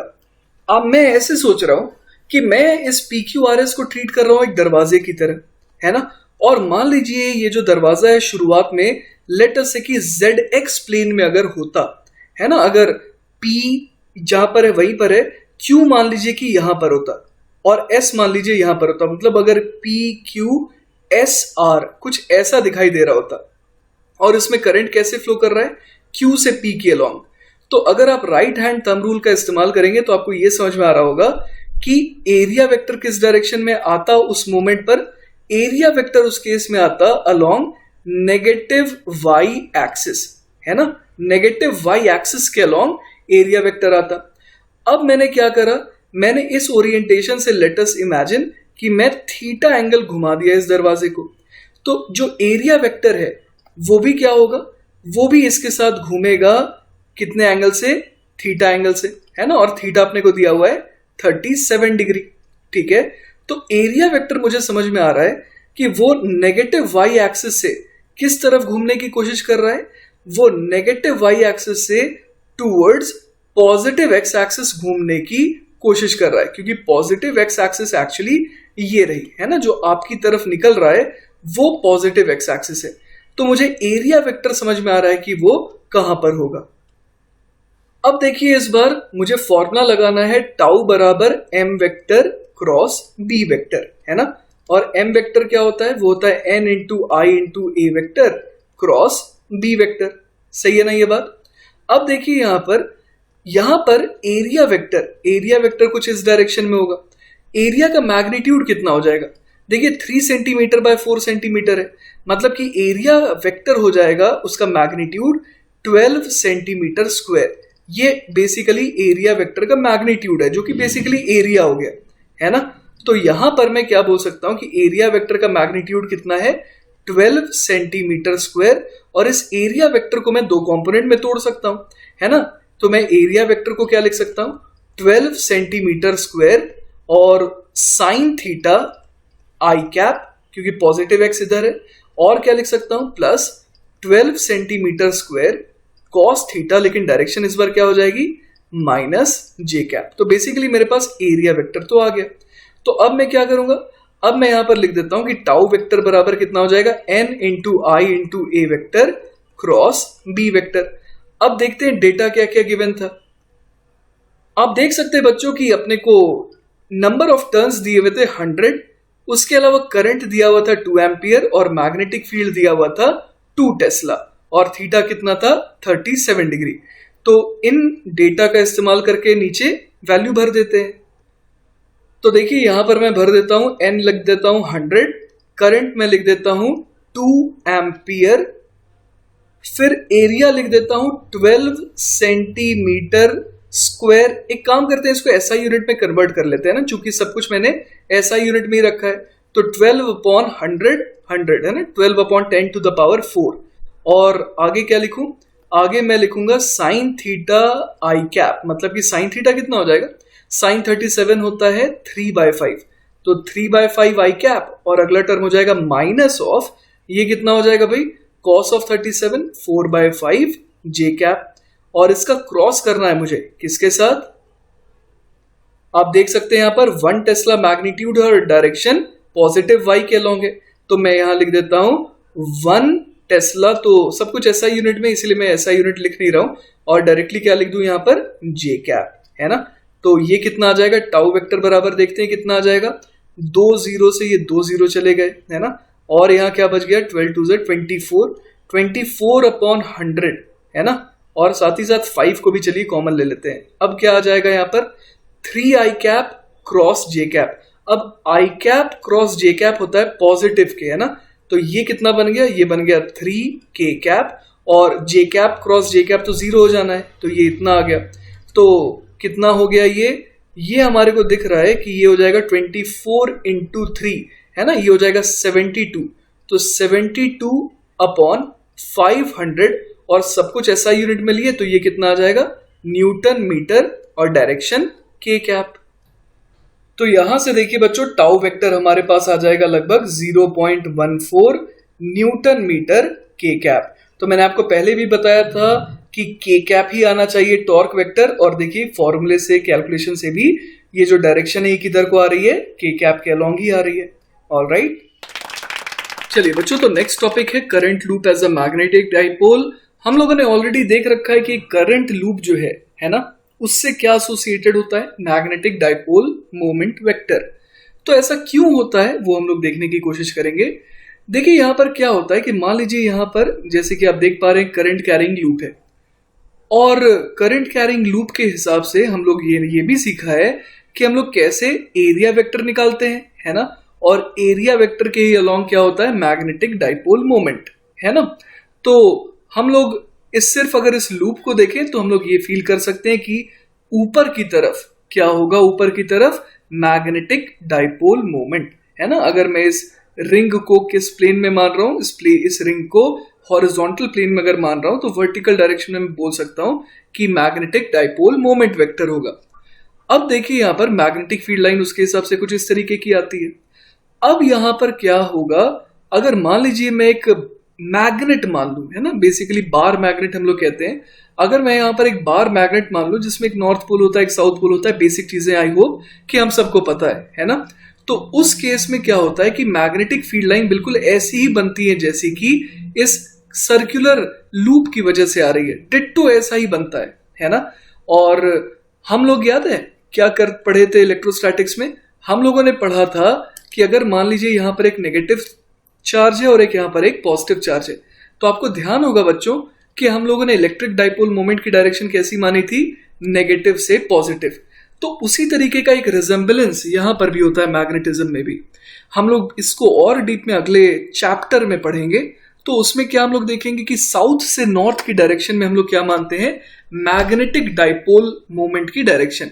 जैसे इलेक्ट्रिक डाइपोल मोमेंट की डायरेक्शन होती है नेगेटिव से पॉजिटिव, उसी तरह मैग्नेटिक डाइपोल, डाइपोल का मतलब क्या हुआ, दो पोल।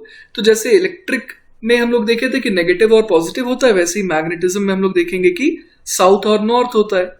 तो जो रोल साउथ का है ना, एज कंपेयर टू नेगेटिव, वही रोल नॉर्थ का है एज कंपेयर टू पॉजिटिव। तो साउथ से नॉर्थ जो है ये मैग्नेटिक डाइपोल की डायरेक्शन होती है। और सेम देखिए वही चीज आती है अगर मैं यहां पर एक रिंग को ले लूं, तो एक रिंग जो है वो काफी हद तक रिजेंबल करती है किससे, एक मैग्नेटिक डाइपोल से। और मैग्नेटिक डाइपोल के जो फॉर्मूले हैं वो काफी रिजेंबल करते हैं किससे, इलेक्ट्रिक डाइपोल के फॉर्मूले से। बस जहां पर इलेक्ट्रिक वाली चीजें आती थी वहां पर उसका मैग्नेटिक एनालॉग आ जाता है ना। जैसे कि जहां पर इलेक्ट्रिक फील्ड आती थी वहां पर अब मैग्नेटिक फील्ड आने लगती है। क्लियर है ये बात। और बाकी एक रिंग और एक मैग्नेटिक डाइपोल, दोनों का बिहेवियर बिल्कुल एक जैसा ही होता है। मैं मैग्नेटिक डाइपोल किसे कह रहा हूं, इस बार मैग्नेट को, है ना। तो एक बार मैग्नेट और एक रिंग, दोनों का बिहेवियर बिल्कुल सेम आता है, क्योंकि दोनों की वजह से जो फील्ड लाइन डेवलप होती है वो बिल्कुल आइडेंटिकल होती है। क्लियर है ये बात। तो अगले चैप्टर में बच्चों हम लोग ये भी देखेंगे कि अगर हमारे को इस तरीके से एक लूप दिया रहे, है ना, तो आप लूप को क्या मान सकते हैं, आप लूप को रिप्लेस कर सकते हैं एक बार मैग्नेट से, है ना। और बार मैग्नेट का जो डाइपोल मोमेंट होगा वो किसके बराबर आएगा, I इंटू ए वेक्टर के, है ना, करंट इंटू एरिया वेक्टर के। और अगर एक से ज्यादा लूप होंगे तो N into I into A vector के। और उसके बाद आप भूल सकते हैं कि यहां पर कोई रिंग भी था, आप क्या मान लेंगे कि यहां पर एक बार मैग्नेट था। और बार मैग्नेट या फिर इसको आप मैग्नेटिक डाइपोल कह सकते हैं।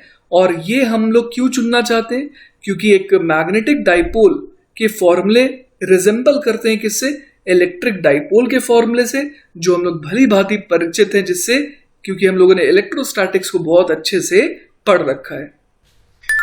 चलिए तो बच्चों अब नेक्स्ट सवाल देखते हैं। अगला सवाल है, an electron moves with the constant speed v along the circle of radius small r, find the equivalent current through a point on its path.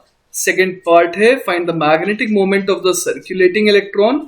और थर्ड पार्ट है, find the ratio of the magnetic moment to the angular momentum of the electron. तो बच्चों मान लेते हैं कि जो electron है वो इस तरीके से v स्पीड से गोल गोल घूम रहा है ना। और मान लेते हैं कि ये जो प्लेन है ना, ये जो प्लेन है ये XZ प्लेन है, ठीक है। मैंने XZ प्लेन को कैसा माना, हॉरिजॉन्टल माना, ठीक है। चलिए तो बच्चों पहले पार्ट को अगर मैं देखूं तो उसमें पूछा गया था find the equivalent current through a point on its path. तो मैंने यहां पर एक काम किया, एक पॉइंट ले लिया यहां पर और उसके हिसाब से मैं इक्विवेलेंट करंट देखना चाह रहा हूं। मान लीजिए एक बार इलेक्ट्रॉन इससे क्रॉस करा, अब अगली बार क्रॉस कितने देर बाद करेगा, एक टाइम पीरियड के बाद।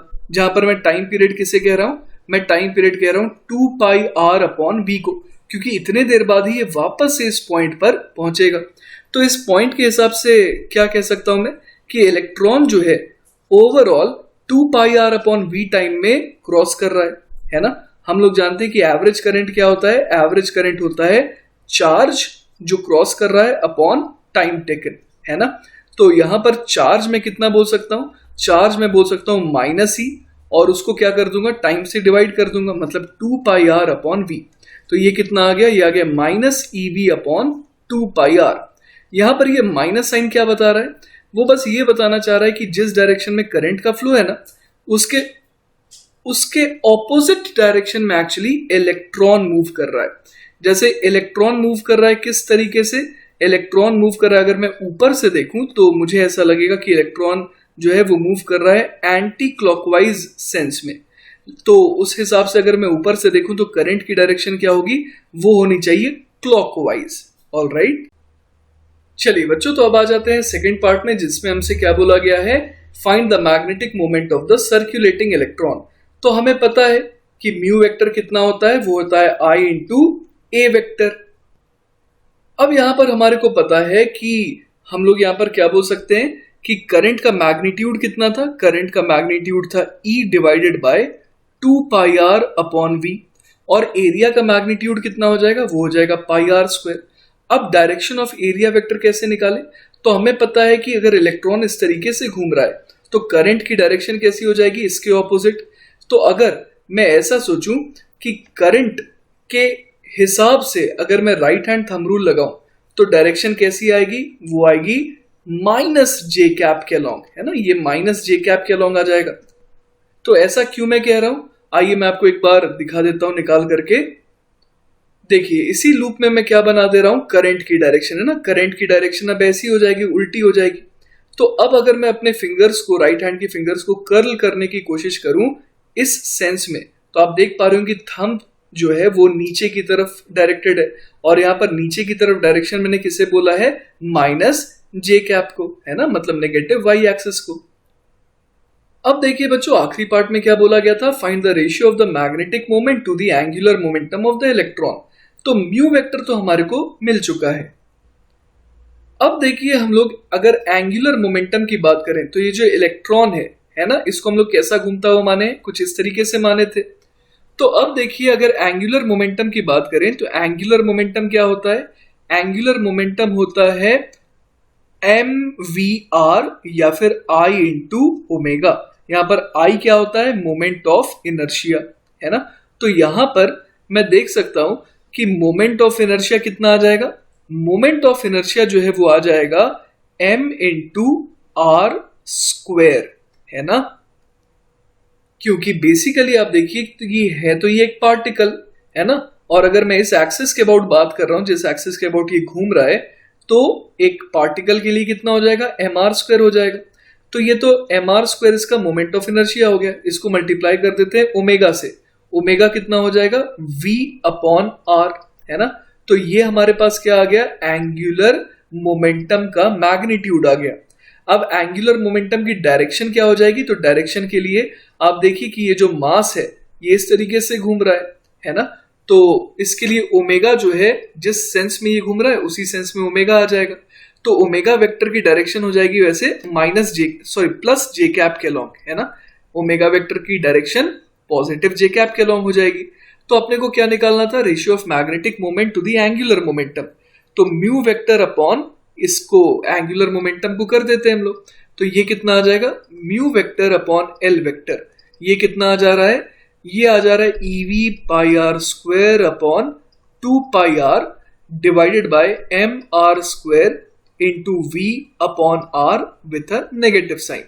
तो यहां से पाई कैंसिल आउट हो गया, आर स्क्वायर से ये आर स्क्वायर चला गया, वी से ये वी भी चला गया। तो ये कितना आ गया, ये आ गया minus E upon 2 times M, है ना, क्योंकि आर भी तो यहां से कैंसिल आउट हो गया जो बचा हुआ था। तो ये आ गया माइनस ई अपॉन 2m। तो बच्चों यहां पर हम लोग एक चीज बोल सकते हैं कि mu vector upon L vector अपना कितना आ गया, q अपॉन 2m आ गया, जहां पर q क्या है, q है माइनस ई, क्योंकि एक इलेक्ट्रॉन के पास चार्ज कितना होता है, वो होता है माइनस ई। तो देखिए ये कोई इत्तेफाक नहीं था, ये हर बार आएगा। Basically mu vector upon L vector जो है ना, ये एक कांस्टेंट होता है जिसको हम लोग कहते हैं जायरो मैग्नेटिक रेशियो, है ना, ये जो रेशियो होता है ये कहलाता है जायरो मैग्नेटिक रेशियो, है ना, और ये जो है एक कांस्टेंट होता है। अब देखिए यहाँ पर ऊपर जो हमने mu vector upon L vector निकाला था ये माइनस ई अपॉन 2m आ रहा था। इसका मतलब ये होता है, माइनस आने का मतलब क्या हुआ कि इस पर्टिकुलर केस में जो म्यू वेक्टर था और जो एल वेक्टर था उसकी डायरेक्शन क्या थी, ऑपोजिट थी। ऑलराइट, चलिए बच्चों, तो नेक्स्ट सवाल पर आते हैं जो कि काफी सिमिलर है पिछले सवाल के। And the question is the disc of mass m, radius r and carrying charge q is rotating with angular speed omega about an axis passing through its center and perpendicular to its plane. Calculate its magnetic moment. तो basically अपने को एक disc दी हुई है ना, जो कि घूम रही है किस प्लेन, किस एक्सिस के अबाउट, एक ऐसी एक्सिस जो कि इसके सेंटर से पास हो रही है ना, और परपेंडिकुलर है to the plane of the disc. Clear है ये बात? तो देखिए एक तरीका तो डायरेक्ट इससे निकालने का है और वो कौन सा हो जाएगा, जायरोमैग्नेटिक रेशियो वाला। हमें पता है कि जायरोमैग्नेटिक रेशियो क्या होता है, वो होता है the ratio of Q upon 2m, है ना, Q अपॉन 2m। ये हमें क्या दे देगा, ये हमें दे देगा म्यू अपॉन एल। यहाँ पर म्यू क्या होता है, मैग्नेटिक डाइपोल मोमेंट, और एल क्या होता है, एंगुलर मोमेंटम। तो अपने को निकालना है मैग्नेटिक मोमेंट, राइट? तो मैग्नेटिक मोमेंट कितना हो जाएगा, वो हो जाएगा Q upon 2m multiplied by L। अब देखिए म्यू इज इक्वल टू यहां से कितना आ जाएगा, Q divided by twice of m, और एंगुलर मोमेंटम कितना होगा, अगर एक परफेक्टली रोटेटिंग बॉडी है ना, जो एक एक्सिस के अबाउट फिक्स एक्सिस रोटेशन कर रही है, तो उसके लिए एंगुलर मोमेंटम कितना होता है, I इंटू ओमेगा, है ना। तो यहां से कितना आ जाएगा, Q upon 2m multiplied by I हम लोग कितना लिख सकते हैं, m r square upon 2 multiplied by omega. तो यहां से देखिए अपने पास क्या आ जाएगा, म्यू बराबर आ जाएगा Q m r square omega upon 4m, और m से m कैंसिल होता हुआ दिख रहा है, तो ये कितना आ जाएगा, Q omega r square upon 4, है ना। तो हमारा जवाब तो आ गया, लेकिन मैं इसे एक और तरीके से डिराइव करना चाहता हूं, ठीक है बच्चों। देखिए दूसरा तरीका मैं क्या यूज करने वाला हूं, मैं पहले तो डिस्क को मानने वाला हूं कि ये बहुत सारे छोटे छोटे रिंग्स से मिलकर के बना है ना, ढेर सारे रिंग्स का ये कॉम्बिनेशन है। अब मैं क्या करूंगा, मैं किसी x डिस्टेंस पर जाऊंगा और dx डिस्टेंस और जाकर के एक मैं कहूंगा कि यहाँ पर dx थिकनेस की एक रिंग है ना, और इसके पास चार्ज कितना मानूंगा। हमारे को सवाल में दिया हुआ है कि पाई r स्क्वायर एरिया की डिस्क थी, उसका चार्ज था q, राइट।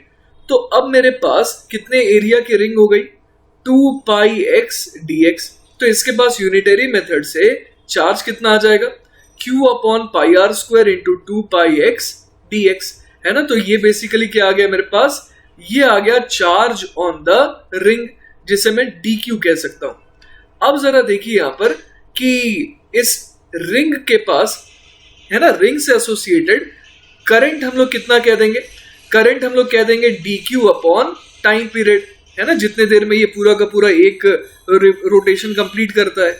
तो dq कितना आ जाएगा, q into 2 pi x dx upon pi r square divided by time period हो जाएगा 2 पाई बाय ओमेगा। तो q से q कैंसिल आउट हो गया और 2 से 2 भी कैंसिल आउट हो गया।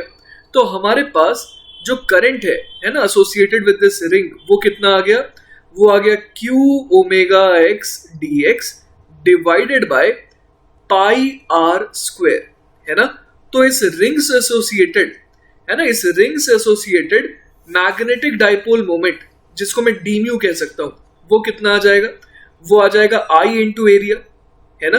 तो हम लोग कितना बोल देंगे यहाँ पर, हम लोग बोल देंगे Q into omega x dx upon pi r square multiplied by area, है ना। तो एरिया कितना आ जाएगा, एरिया हम लोग बोल सकते हैं पाई x स्क्वायर, क्योंकि आप सोचिए कि अगर एक रिंग होती, है ना, रिंग होती तो उससे एसोसिएटेड एरिया तो हम लोग ये पूरा का पूरा बोलते हैं ना, तो एरिया हम लोग कितना बोल देंगे, पाई x स्क्वायर। तो ये हमारा डी म्यू आ गया।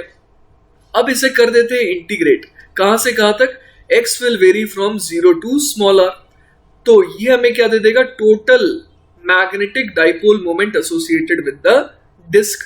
तो ये कितना आ जाएगा, यहाँ पर जो कॉन्स्टेंट्स है उनको अलग कर लेते हैं, q अच्छा, पाई से पाई कैंसिल आउट होने वाला है ना, तो Q omega upon R square, right, और क्या बच जाएगा x cube D x.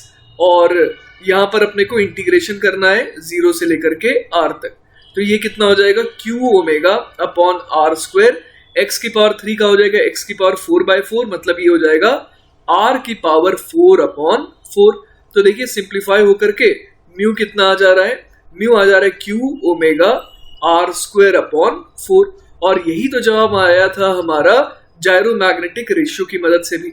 Clear है ये बात? तो मैंने आपको ये भी बता दिया कि जायरोमैग्नेटिक रेशियो से किस तरीके से जवाब निकालेंगे, और साथ ही साथ अगर बेसिक डेरिवेशन करना है तो कैसे हम लोग सवाल को सॉल्व करेंगे। चलिए बच्चों, तो नेक्स्ट सवाल देखते हैं। अगला सवाल है, current loop of magnetic dipole moment m vector is placed in a uniform magnetic field B. Initially the angle between m vector and B vector is θ1. Find the work done by magnetic field as the angle is increased from θ1 to θ2. तो बच्चों यहाँ पर अपने को ये current loop दिया हुआ है ना, सच दैट कि उसका जो एरिया वेक्टर है या फिर मैग्नेटिक डाइपोल मोमेंट वेक्टर है वो अपने को दे रखा है ना। अब बोल रहा है कि ये जो मैग्नेटिक डाइपोल मोमेंट वेक्टर है वो कितना एंगल बना रहा है एक्स एक्सिस के साथ, इस समय θ1। अब जब θ1 से बढ़ करके ये एंगल कितना हो जाए θ2, तो हमें बताना है कि what will be the work done by the magnetic field. तो बच्चों यहाँ पर आपको पूरा का पूरा इलेक्ट्रोस्टैटिक्स में जो आपने पढ़ा था ना उसका इस्तेमाल करना है ना। इलेक्ट्रोस्टैटिक्स में हम लोगों ने जो इलेक्ट्रिक डाइपोल के लिए पढ़ा था, वर्क डन का तरीका या फिर पोटेंशियल एनर्जी का तरीका, वो सारा कुछ यहाँ पर हम लोग अप्लाई कर सकते हैं। आपने एक बहुत इंपॉर्टेंट फॉर्मूला पढ़ा था, वो क्या था, U बराबर पढ़ा था minus of P vector dot E vector, है ना। तो उसी का इस्तेमाल हम लोग यहाँ पर भी कर सकते हैं। हम लोग यहाँ पर क्या बोल देंगे कि U बराबर क्या हो जाएगा minus of M vector dot B vector, और U इनिशियल में हम लोग θ1 यूज करेंगे और U फाइनल में हम लोग θ2 यूज करेंगे। और उसके बाद हम लोग सहारा लेंगे मैकेनिक्स का। मैकेनिक्स में हम लोग जानते हैं कि work done by internal force होता है negative of change in potential energy के। तो यहाँ पर ये इंटरनल फोर्स का कौन रोल प्ले कर रहा है, यहाँ पर इंटरनल फोर्स का वर्क डन है ना, इंटरनल फोर्स का जो रोल प्ले करने का काम कर रहा है वो कर रहा है मैग्नेटिक फोर्स, है ना। तो यहाँ पर ये वर्क डन बाय इंटरनल क्या बन जाएगा, work done by magnetic field. तो बेसिकली अपने को निकालना क्या है, अपने को निकालना है work done by magnetic field, जो कि कितना हो जाएगा negative of change in potential energy, और इसका मतलब हो जाएगा U initial minus U final. तो चलिए कोशिश करते हैं U initial minus U final निकालने का। U इनिशियल कितना हो जाएगा, U इनिशियल हो जाएगा minus of M vector dot B vector, और इसको अगर ओपन करेंगे तो क्या आ जाएगा minus of M into B into cos θ1, और U फाइनल कितना हो जाएगा, वो हो जाएगा minus M vector dot B vector ही करना होगा, और लेकिन इस बार एंगल θ2 हो जाएगा, तो ये बन जाएगा minus M into B into cos of θ2, है ना। तो यहां से देखिए अपने पास क्या आ जाएगा, W है ना, work done by magnetic field आ जाएगा minus MB cos θ1, minus minus plus हो जाएगा तो plus MB cos of θ2। Clear है ये बात? तो बच्चों यही हो जाएगा हमारा फाइनल आंसर। चलिए बच्चों, तो एक और इसी तरीके का आसान सा सवाल देखते हैं। सवाल है, a square loop of side L carries a current I as shown, find the magnetic moment of the loop. तो देखिए अगेन इस सवाल को हम लोग किस तरीके से सॉल्व कर सकते हैं। हम लोग यहाँ पर ऐसा सोच सकते हैं कि मान लीजिए कि ये जो ABCD लूप है ना, ये एक दरवाजे की तरह है, ठीक है। अगर मान लीजिए कि ये अगर होता XY प्लेन में, है ना, 30 डिग्री मतलब जो एक्स्ट्रा घूमा है, मान लीजिए ये नहीं घूमा होता, ये XY प्लेन में होता, तो हम लोग क्या बोलते कि जो मैग्नेटिक मोमेंट की डायरेक्शन है वो किधर होती। राइट हैंड थंब रूल से हम लोग कैसे बता सकते हैं, वो बताते माइनस Z एक्सिस के लॉन्ग, है ना। मतलब आप समझ रहे हैं मैं क्या कहना चाह रहा हूं। DC अगर बिल्कुल ये जो DC है ये बिल्कुल X एक्सिस के अलॉन्ग रहता अगर, तो एरिया वेक्टर हम लोग कैसा बोल देते हैं माइनस Z एक्सिस के अलॉन्ग।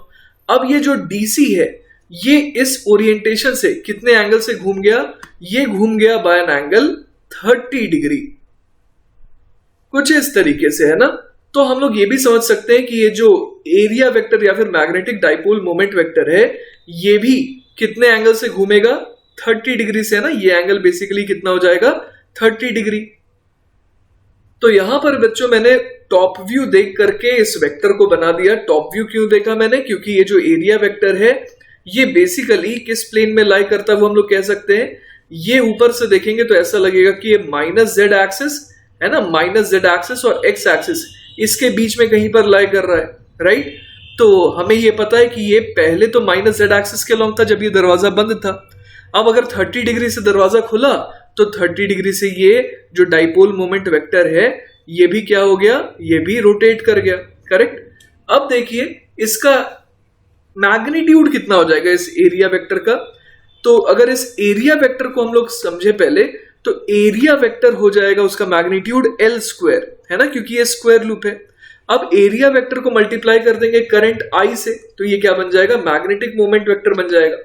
तो अब हम लोग यहां पर बोल सकते हैं कि मैग्नीट्यूड आई एल स्क्वायर है, और इसको कॉम्पोनेंट में ब्रेक करके हम लोग वेक्टोरियली बता सकते हैं कि एम वेक्टर कितना हो जाएगा। तो एम वेक्टर यहां से कितना आ जाएगा, I L square sine of 30 degree I cap plus I L square cos of 30 degree minus K cap, है ना, क्योंकि दूसरा कंपोनेंट जेड एक्सिस के लॉन्ग है।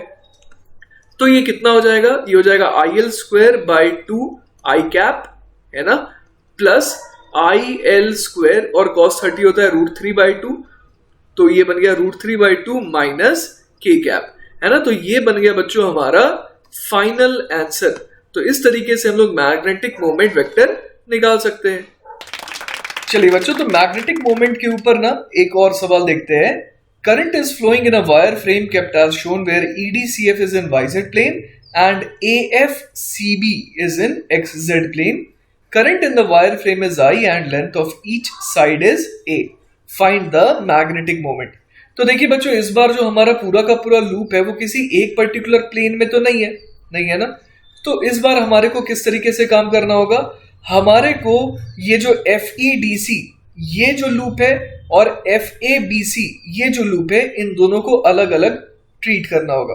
और ऐसा करने के लिए देखिए हम लोग क्या तरीका अपना सकते हैं।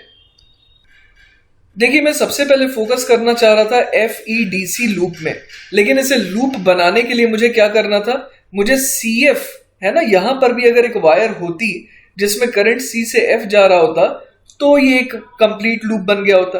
तो मैंने क्या किया, मैंने यहां पर C से F के लॉन्ग एक वायर दिखा दिया जिसमें करंट I फ्लो कर रहा है ना, जिसकी वजह से अगर मैं थोड़ी देर के लिए सिर्फ CFED लूप को देखूं तो मुझे एक कंप्लीट लूप दिखाई देगा, है ना। अब आप सोच रहे हो कि सवाल में तो मैंने चेंज ला दिया क्योंकि पहले तो यहाँ पर कोई भी वायर नहीं दिया हुआ था। तो आप थोड़ा सा इत्मीनान रखिए, अभी आपको सब समझ में आ जाएगा। पहले आप ये देखिए कि अगर मैं CFED लूप को देखूं तो इसके हिसाब से मैं एरिया वेक्टर कैसा चुन लूंगा। तो देखिए एरिया वेक्टर की जो डायरेक्शन है वो अगर मैं राइट हैंड के फिंगर्स को घुमाऊं करंट की डायरेक्शन में तो आपको समझ में आ रहा होगा कि आ जाएगी नेगेटिव एक्स एक्सिस के लॉन्ग, है ना। तो मेरे को ये दिख रहा है कि अगर मैं लूप कौन सी बात करूं, अगर मैं लूप बात करूं ये जो EDCF है ना, EDCF लूप के बारे में, तो यहां पर मुझे दिख रहा है कि इसके लिए मैग्नेटिक मोमेंट वेक्टर, है ना, मैग्नेटिक मोमेंट वेक्टर लेटर से M1 वेक्टर कह रहा हूं इसे, ये कितना आ जाएगा, ये आ जाएगा करंट इनटू एरिया का मैग्नीट्यूड कितना हो जाएगा इस बार। देखिए अपने को सवाल में दिया हुआ है कि length of each side is A, मतलब कि EF भी A है और ED भी A है। तो बेसिकली ये जो लूप है इसका एरिया हो जाएगा A² और डायरेक्शन कैसी हो जाएगी, माइनस I कैप। क्लियर है ये बात। तो ये M1 वेक्टर आ गया, ठीक है। तो अब बच्चों M1 वेक्टर निकाल लेने के बाद हम लोग सोचते हैं कि M2 वेक्टर कैसे निकाले, है ना, मतलब कि ये जो हमारे पास दूसरी लूप है जो कि है AFCB, इसके बारे में भी चर्चा करते हैं। तो देखिए बच्चों उसको निकालने के लिए मैं क्या करूंगा, आपने देख रखा था कि यहाँ पर मैंने C से F एक एडिशनल वायर लगाया, तो अब मैं क्या करूंगा, एक और वायर लगाऊंगा जिसकी डायरेक्शन होगी, जिसमें करंट की डायरेक्शन होगी F से C की तरफ। उससे क्या फर्क पड़ जाएगा, उससे ये होगा कि सवाल जो है जैसा था वैसा रह जाएगा, क्योंकि अगर एक वायर में लगाऊं C से F जिसमें I करंट फ्लो हो रहा है और एक लगाऊं F से C जिसमें I करंट F से C की डायरेक्शन में फ्लो हो रहा है, इसका मतलब सवाल तो वापस से मेंटेन हो गया ना। तो मैं क्या करूंगा, एक वायर और लगा दूंगा किस डायरेक्शन में, जिसमें करंट फ्लो कर रहा हो F से C की डायरेक्शन में। तो ये देखिए मैंने यहां पर F से C की डायरेक्शन में करंट I फ्लो करने वाला एक वायर लगा दिया, है ना। अब इसको लगाने से क्या हो गया, एक तो सवाल रिस्टोर हो गया और साथ ही साथ अब देखिए A से F, F से C, C से B और B से, है ना, एक लूप बन गया जिसमें करंट I फ्लो कर रहा है। ठीक है, तो इसके लिए अगर अगेन हम लोग क्या बोल सकते हैं कि M2 वेक्टर है ना, मैग्नेटिक मोमेंट वेक्टर कितना हो जाएगा, तो राइट हैंड के फिंगर्स को आप कर्ल करिए करंट के अलोंग, तो आप देख पा रहे होंगे कि जो थंब है वो किस डायरेक्शन में पॉइंट कर रहा है, माइनस वाई एक्सिस के अलोंग। तो मैं यहां पर क्या लिख दूंगा, I इंटू ए स्क्वायर, है ना, ये तो रहेगा ही, साथ ही साथ डायरेक्शन के लिए क्या बोल दूंगा मैं, माइनस ऑफ जे कैप। तो नेट मैग्नेटिक मोमेंट वेक्टर कितना आ जाएगा, m1 vector plus m2 vector, जो कि हो जाएगा I a स्क्वायर, और क्या लिखूं यहां पर, माइनस आई कैप माइनस जे कैप। चलिए बच्चों, तो अब आ जाते हैं नेक्स्ट सवाल पे, जो कि है a current carrying circular loop of radius r is placed in a uniform magnetic field B naught test line xy plane as shown. The loop carries a current I equal to 1 ampere in the direction shown. Find the torque acting on the loop. तो देखिए बच्चों, सबसे पहले तो मैं ये देखना चाहता हूं कि आखिर एरिया वेक्टर कैसा है इस लूप का, किस डायरेक्शन में है। तो मैं राइट हैंड कर्ल रूल का इस्तेमाल करूं, तो अपने अगर फिंगर्स को कर्ल करता हूं, है ना, इस करंट के अलोंग, तो मैं क्या देख पा रहा हूं कि जो एरिया वेक्टर है वो है नेगेटिव जेड एक्सिस के अलोंग।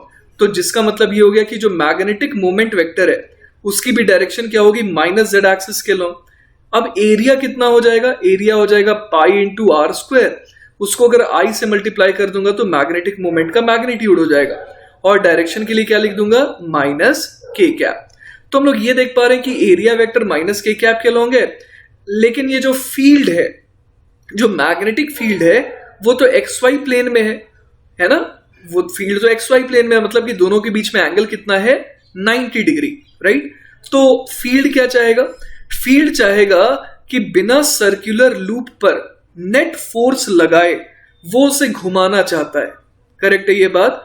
तो ऐसा करने का क्या तरीका हो सकता है, उसके लिए बच्चों तरीका ये होगा कि इस तरीके से अगर घुमाया जाए, है ना, तो जो इसका एरिया वेक्टर है वो अलाइन हो जाएगा किसके अलोंग, मैग्नेटिक फील्ड के अलोंग, है ना। तो अपने को ये भी मेक श्योर करना है कि नेट फोर्स जीरो लगे, लेकिन सिर्फ क्या लगे, टॉर्क लगे। तो यही वो एक्सिस समझ में आ रही जिसके अबाउट इसे घुमाया जा सकता है। क्लियर है ये बात। तो अब मैंने तो फील करवा दिया कि किस तरीके का आना चाहिए टॉर्क। अब इसको फॉर्मूले से भी चेक कर लेते हैं। मैग्नेटिक मोमेंट ये रहा, है ना। अब हमें पता है टाउ वेक्टर बराबर क्या होता है, M vector cross B vector. तो टाउ वेक्टर को हम लोग लिख सकते हैं यहां पर I pi are square minus K cap. अब इसका क्रॉस किसके साथ करेंगे, मैग्नेटिक फील्ड वेक्टर के साथ। अब मैग्नेटिक फील्ड का मैग्नीट्यूड है बी नॉट, और डायरेक्शन के लिए क्या बोल देंगे, डायरेक्शन के लिए बोल देंगे हम लोग कि इसके दो कंपोनेंट्स किए जा सकते हैं, आई कैप और जे कैप के लॉन्ग। तो यहां पर क्या लिख दूंगा मैं, cos 45 आई कैप प्लस cos 45 जे कैप, है ना। मैग्नेटिक फील्ड को मैंने दोनों कंपोनेंट्स में तोड़ दिया। तो अब देखिए यहां से क्या आ जाएगा मेरे पास, टाउ वेक्टर बराबर आ जाएगा I pi are square B naught by root 2, और उसके अलावा मुझे क्या करना है, माइनस के कैप का क्रॉस लेना है किसके साथ, आई कैप प्लस जे कैप के साथ, है ना। तो देखिए यहां से क्या आ जाएगा, I pi are square B naught upon root 2, ये तो एज इट इज आ जाएगा, माइनस के कैप क्रॉस आई कैप हो जाता है माइनस जे कैप, और माइनस के कैप क्रॉस जे कैप ये हो जाता है प्लस आई कैप। तो टाउ वेक्टर बराबर हमारा ऐसा आ गया, है ना। और हम लोग ये देख पा रहे हैं कि ये आई कैप माइनस जे कैप वाली डायरेक्शन में, तो हम लोगों ने भी तो यही प्रिडिक्ट करा था, है ना।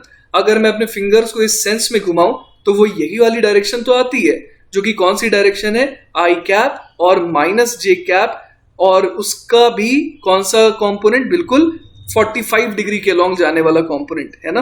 तो ये बेसिकली पॉजिटिव एक्स और नेगेटिव वाई एक्सिस, इसके बीचों बीच लाई कर रहा है ये टॉर्क वेक्टर। तो देखिए हमारे को सवाल को मैथमेटिकली तो करना ही है सॉल्व, इसमें कोई डाउट नहीं है, लेकिन आपको पहले एनालाइज जरूर करना चाहिए कि उसके साथ ये जो मैग्नेटिक फील्ड है ये करना क्या चाहती है। बेसिकली करना क्या चाहती है magnetic field, it only and only tries to align the magnetic moment vector along the magnetic field. चलिए बच्चों, तो नेक्स्ट सवाल देखते हैं, और ये जो सवाल है ये आपके इलेक्ट्रोस्टैटिक्स का अच्छा रिवीजन करा देगा, है ना। देखिए सवाल क्या है, Let theta represent the angle between magnetic moment m vector of a current carrying loop and magnetic field b vector in the region in which loop is placed. Reference of potential energy is theta equal to 0 degree. What is, पहला part है the work done by the field in rotating the loop from 60 degree to 120 degree, और second part में बोला गया है potential energy of the loop for theta equal to 45 degree. तो बच्चों हम लोग अगर यहां पर समझे सवाल क्या कहना चाह रहा है, तो सवाल ये कहना चाह रहा है कि अगर मैं यहां पर मैग्नेटिक मोमेंट है ना, मैग्नेटिक मोमेंट एम वेक्टर यहां पर बना दूं, चलिए मैं बना देता हूं मैग्नेटिक मोमेंट एम वेक्टर, और इसके अलावा क्या बना दूं, इसके अलावा बना देता हूं यहां पर मैग्नेटिक फील्ड बी वेक्टर. इन दोनों के बीच में एंगल कितना बोला जा रहा है, इन दोनों के बीच में एंगल बोला जा रहा है थीटा. अब कहा यह जा रहा है कि रेफरेंस ऑफ पोटेंशियल एनर्जी को आप ले लीजिए थीटा बराबर 0 डिग्री. बच्चों मैं आपको याद दिला दूं कि u बराबर जो आता था minus P vector dot E vector है ना, ये तब आता था जब हम लोग रेफरेंस किसे लेते थे, रेफरेंस लेते थे थीटा बराबर पाई बाई 2 को, है ना. अगर ये नहीं रेफरेंस लिए होते तो पोटेंशियल एनर्जी का ये फॉर्मूला नहीं बनता. आपको याद होगा हम लोगों ने थीटा पाई बाई 2 लिया था ताकि जो इक्वेशन है या जो फॉर्मूला है वो एकदम क्रिस्प आए, छोटा सा आए. तो अब अपने को ये तो नहीं लेना है ना, तो हमें इस बार रेफरेंस क्या लेना है, थीटा बराबर 0 डिग्री. तो चलिए उस हिसाब से आगे बढ़ते हैं. हमसे पूछा गया है work done by the field in rotating the loop from 60 degree to 120 degree, ठीक है ना. तो रेफरेंस से बच्चों क्या होता है, रेफरेंस से सिर्फ पोटेंशियल एनर्जी की वैल्यू बदलती है. कभी भी reference change in potential energy को गवर्न नहीं करता है ना. तो जो पहला पार्ट है उसमें हमसे क्या पूछा गया, work done by the field. तो work done by the field होता है negative of change in potential energy. अब यहां पर देखिए चेंज की बात हो रही है ना, यहां पर बात हो रही है किसकी, चेंज की. तो चेंज जो है वो रेफरेंस आप क्या ले रहे हैं, बहुत ध्यान से सुनिएगा, चेंज जो है वो आप क्या रेफरेंस ले रहे हैं उस पर डिपेंड नहीं करता है. क्लियर है ये बात. तो यहां पर मैं क्या लिख दूंगा, work done by the field वो हो जाएगा minus of change in potential energy, मतलब U initial minus U final. तो अब अगर रेफरेंस पे डिपेंड नहीं करता है ना, थीटा इक्वल टू 0 डिग्री ले चाहे theta equal to pi by 2 ले, तो रेफरेंस पे अगर डिपेंड नहीं कर रहा है चेंज, तो क्यों ना मैं पुराना वाला ही फॉर्मूला यूज करूं. ऑल्दो उसमें रेफरेंस क्या लिया गया था 90 डिग्री, लेकिन बात यहां पर मुझे दिक्कत कर ही नहीं रही, क्योंकि मैं रेफरेंस 0 लूं चाहे 90 डिग्री लूं, ये इसका जवाब सेम आएगा, है ना. तो यहां पर मैं बड़े आराम से क्या बोल दूंगा, यू इनिशियल क्या बोल दूंगा मैं, minus of M vector dot B vector, है ना. और यहां पर इसको मैं इनिशियल बोल देता हूं minus minus plus M vector dot B vector, और इसको मैं बोल देता हूं फाइनल, है ना. तो अगर इसको सॉल्व करने की कोशिश करें तो क्या आ जाएगा, ये आ जाएगा माइनस ऑफ, अब अपने को एम वेक्टर जो है वो एम वेक्टर ही दिया हुआ है ना. तो यहां पर हम लोग लिख देते हैं minus of M into B into initially कितना एंगल था, इनिशियली देखिए दिया हुआ है 60 डिग्री, तो यहां पर मैं लिख दूंगा minus M B cos 60 degree, और इसमें क्या ऐड करूंगा, इसमें ऐड करूंगा M into B into cos of 120 degree.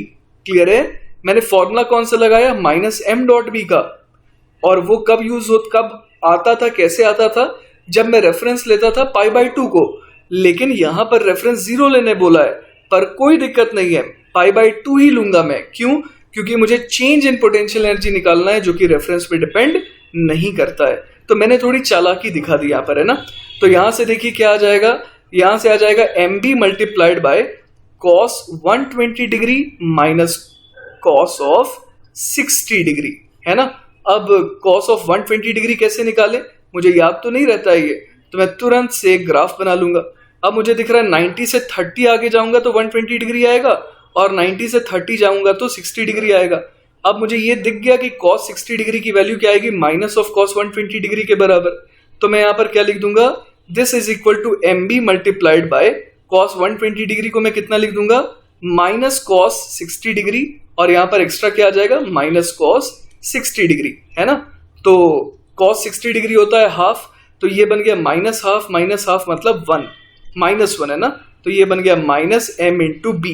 तो work done by the field कितना आ गया, माइनस एम इंटू बी.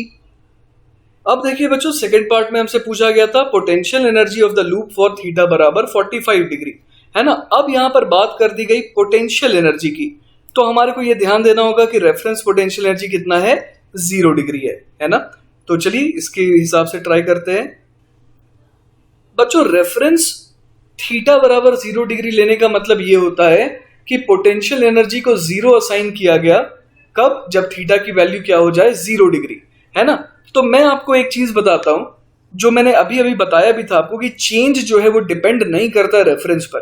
तो अगर मैं पहले देखूं, है ना, जब मैं थीटा को π/2 रेफरेंस लिया करता था, उस केस की अगर बात करूं, तो u एट थीटा बराबर 0 degree minus u at theta बराबर 45 डिग्री, ये पहले कितना आता था, ये हम लोग बोल सकते हैं u का फॉर्मूला था माइनस एम डॉट बी, तो ये पहला वाला टर्म आ जाएगा minus m into B into cos 0 minus, यहां पर क्या लिखूंगा, minus minus plus m into B into cos of 45 degree. तो ये चेंज की वैल्यू थी कब, जब रेफरेंस हम लोग 90 डिग्री लिया करते थे। लेकिन अब हमारे को क्या करना है, रेफरेंस लेना है 0 डिग्री को। लेकिन अगर मैं इस पूरे के पूरे टर्म की बात करूं, u 0 degree minus u 45 degree, तो ये तो चेंज है जो रेफरेंस पे डिपेंड नहीं करता है।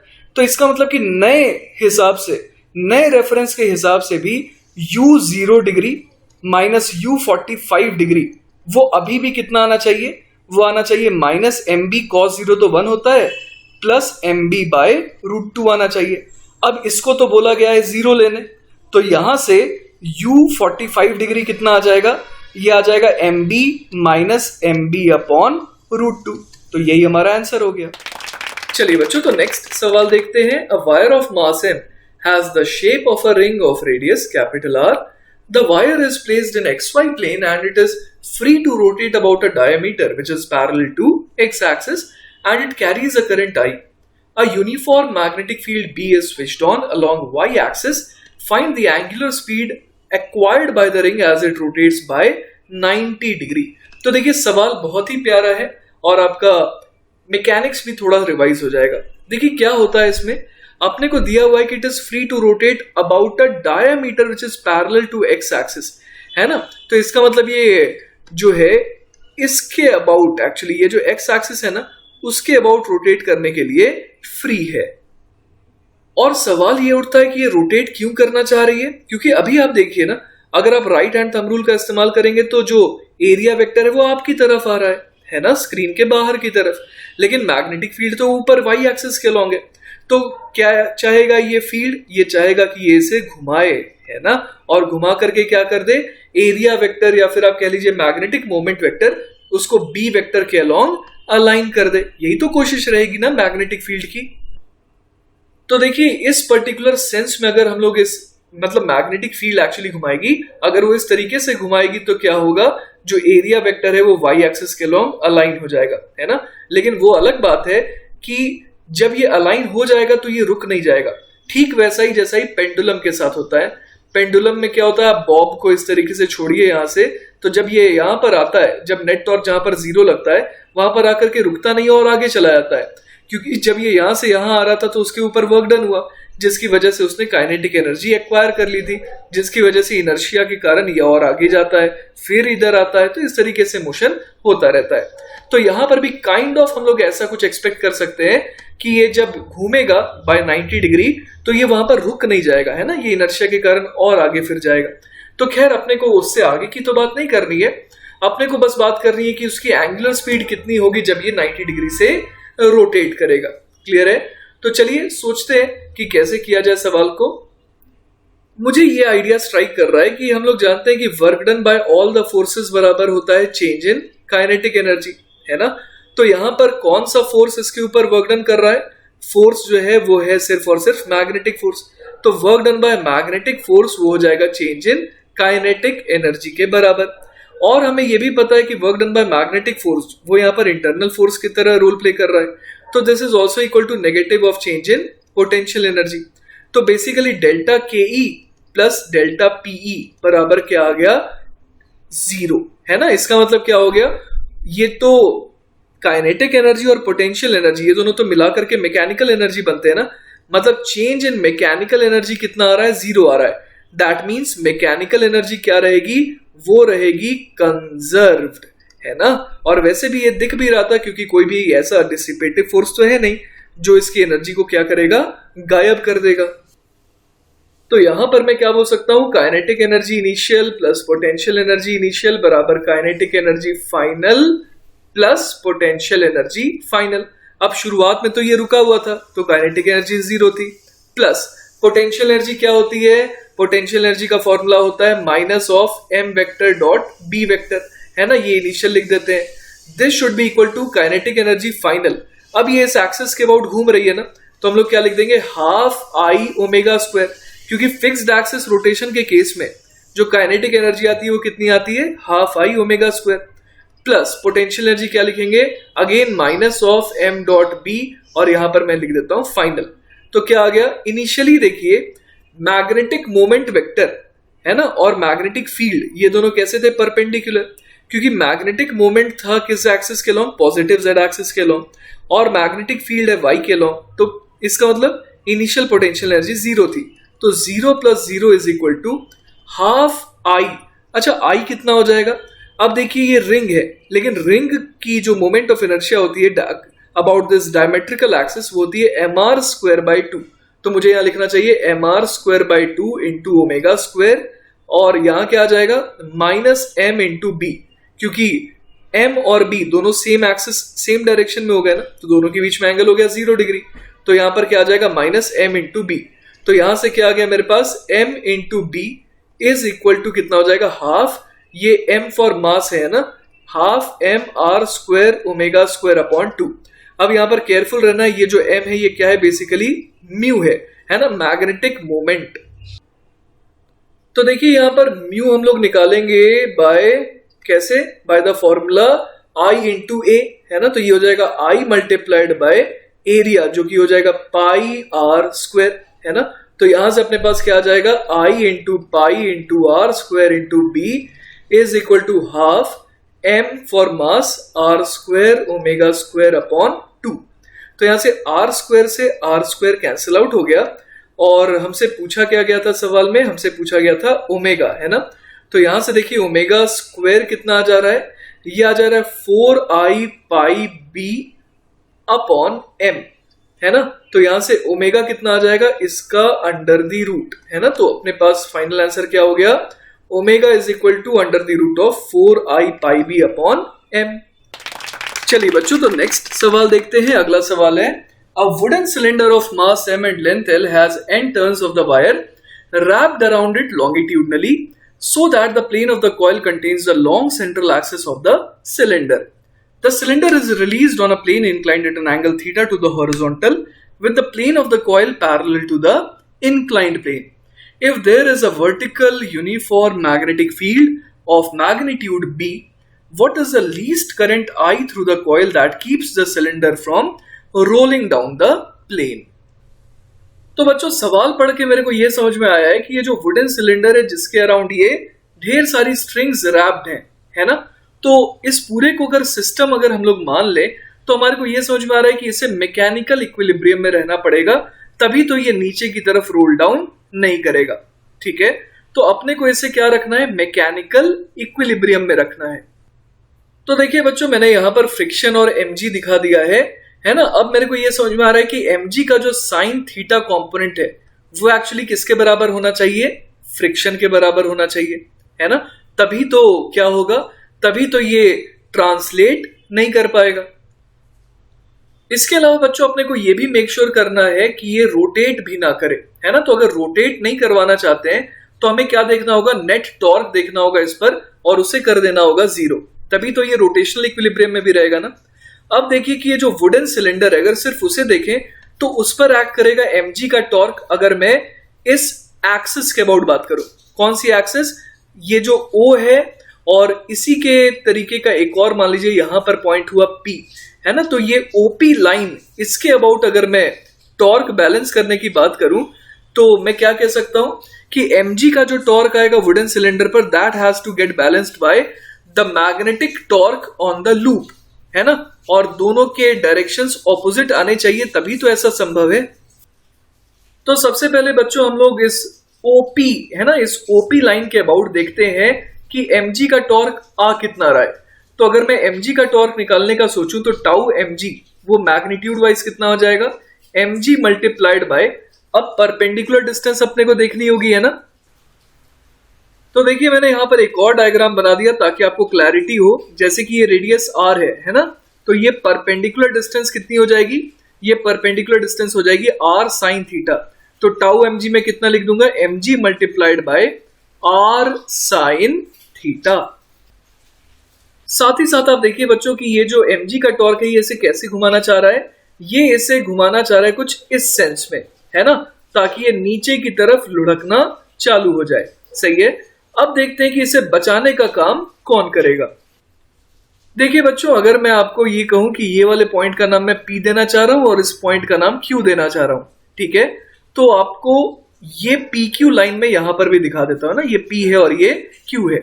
अब करंट किस तरीके से फ्लो कर रहा है इस लूप में वो आप देख पा रहे हैं, Q से P, फिर P से और आगे की तरफ, और इस तरीके से ये घूमता हुआ जा रहा है। अगर ऊपर से देखें तो हमें ऐसा लगेगा कि ये एंटी क्लॉकवाइज घूम रहा है, और अगर एंटी क्लॉकवाइज घूम रहा है तो राइट हैंड थंब रूल लगाएंगे तो अपने को यह समझ में आ जाएगा कि जो एरिया वेक्टर है या मैग्नेटिक मोमेंट वेक्टर है उसकी डायरेक्शन कुछ ऐसी आ जाएगी ना, ये एम वेक्टर की डायरेक्शन आ जाएगी। और इसका मैग्नीट्यूड अगर निकालना चाहें तो ये कितना हो जाएगा, ये हो जाएगा आई इंटू एरिया, जो कि हो जाएगा लेंथ इंटू ब्रेड्थ, ब्रेड्थ हो जाएगा ट्वाइस ऑफ आर क्योंकि ये डायमीटर है। उसके अलावा देखिए बच्चों, यहां पर जो मैग्नेटिक फील्ड दिया हुआ है वो वर्टिकली अपवर्ड दिया हुआ है ना, और हमारे को यह समझ में आ रहा है कि अगर ये एंगल थीटा है तो इस एंगल को भी थीटा होना पड़ेगा है ना, क्योंकि ये थीटा तो ये थीटा हो जाएगा। तो अगर मैं टॉर्क बिकॉज ऑफ है ना, अगर टॉर्क बिकॉज ऑफ मैं निकालू मैग्नेटिक फील्ड तो वो कितना आ जाएगा, torque because of magnetic field वो आ जाएगा m क्रॉस b है ना। तो वो कितना आ जाएगा यहाँ पर, आइए देखते हैं। m है I into L into 2r, magnetic field है b, और इसको मल्टीप्लाई कर देंगे साइन ऑफ थीटा से। तो ये torque because of magnetic field आ गया। और ये देखिए इसका सेंस कैसा होगा, m क्रॉस b जो है अगर आप करेंगे तो ये इसे कैसे घुमाने की कोशिश कर रहा है, ये इसे इस तरीके से घुमाने की कोशिश कर रहा है ना, मतलब कि ये नीचे लुढ़काने के बजाय ऊपर लुढ़काना चाह रहा है। तो mg जो है वो जिस सेंस में टॉर्क लगा रहा है उसके ऑपोजिट सेंस में टॉर्क आ रहा है, किसकी वजह से, वो टॉर्क आ रहा है मैग्नेटिक फील्ड की वजह से। तो अगर एक तरफ घुमाने वाला टॉर्क दूसरे तरफ घुमाने वाले टॉर्क के मैग्नीट्यूड के बराबर हो जाएगा तो ये घूमेगा भी नहीं। तो मैं वही काम अभी यहां पर करने वाला हूं, मैं mg r साइन थीटा को किसके बराबर कर दूंगा, I into L into twice of r into b sine theta के। तो r से r कैंसिल आउट हो जाएगा, साइन थीटा से साइन थीटा भी कैंसिल आउट हो जाएगा। तो यहां से I कितना आ जाएगा, I आ जाएगा mg डिवाइडेड बाय इधर कितना आ जाएगा, twice of l into b है ना। एक चीज का बच्चों हमने ध्यान नहीं दिया, वो ये है कि मैग्नेटिक मोमेंट जो है वो एक लूप की वजह से तो इतना आएगा, लेकिन ऐसे कितने लूप्स हैं, n लूप्स हैं। तो यहाँ n से भी मल्टीप्लाई करना पड़ेगा, तो यहाँ पर एक n और आ जाएगा।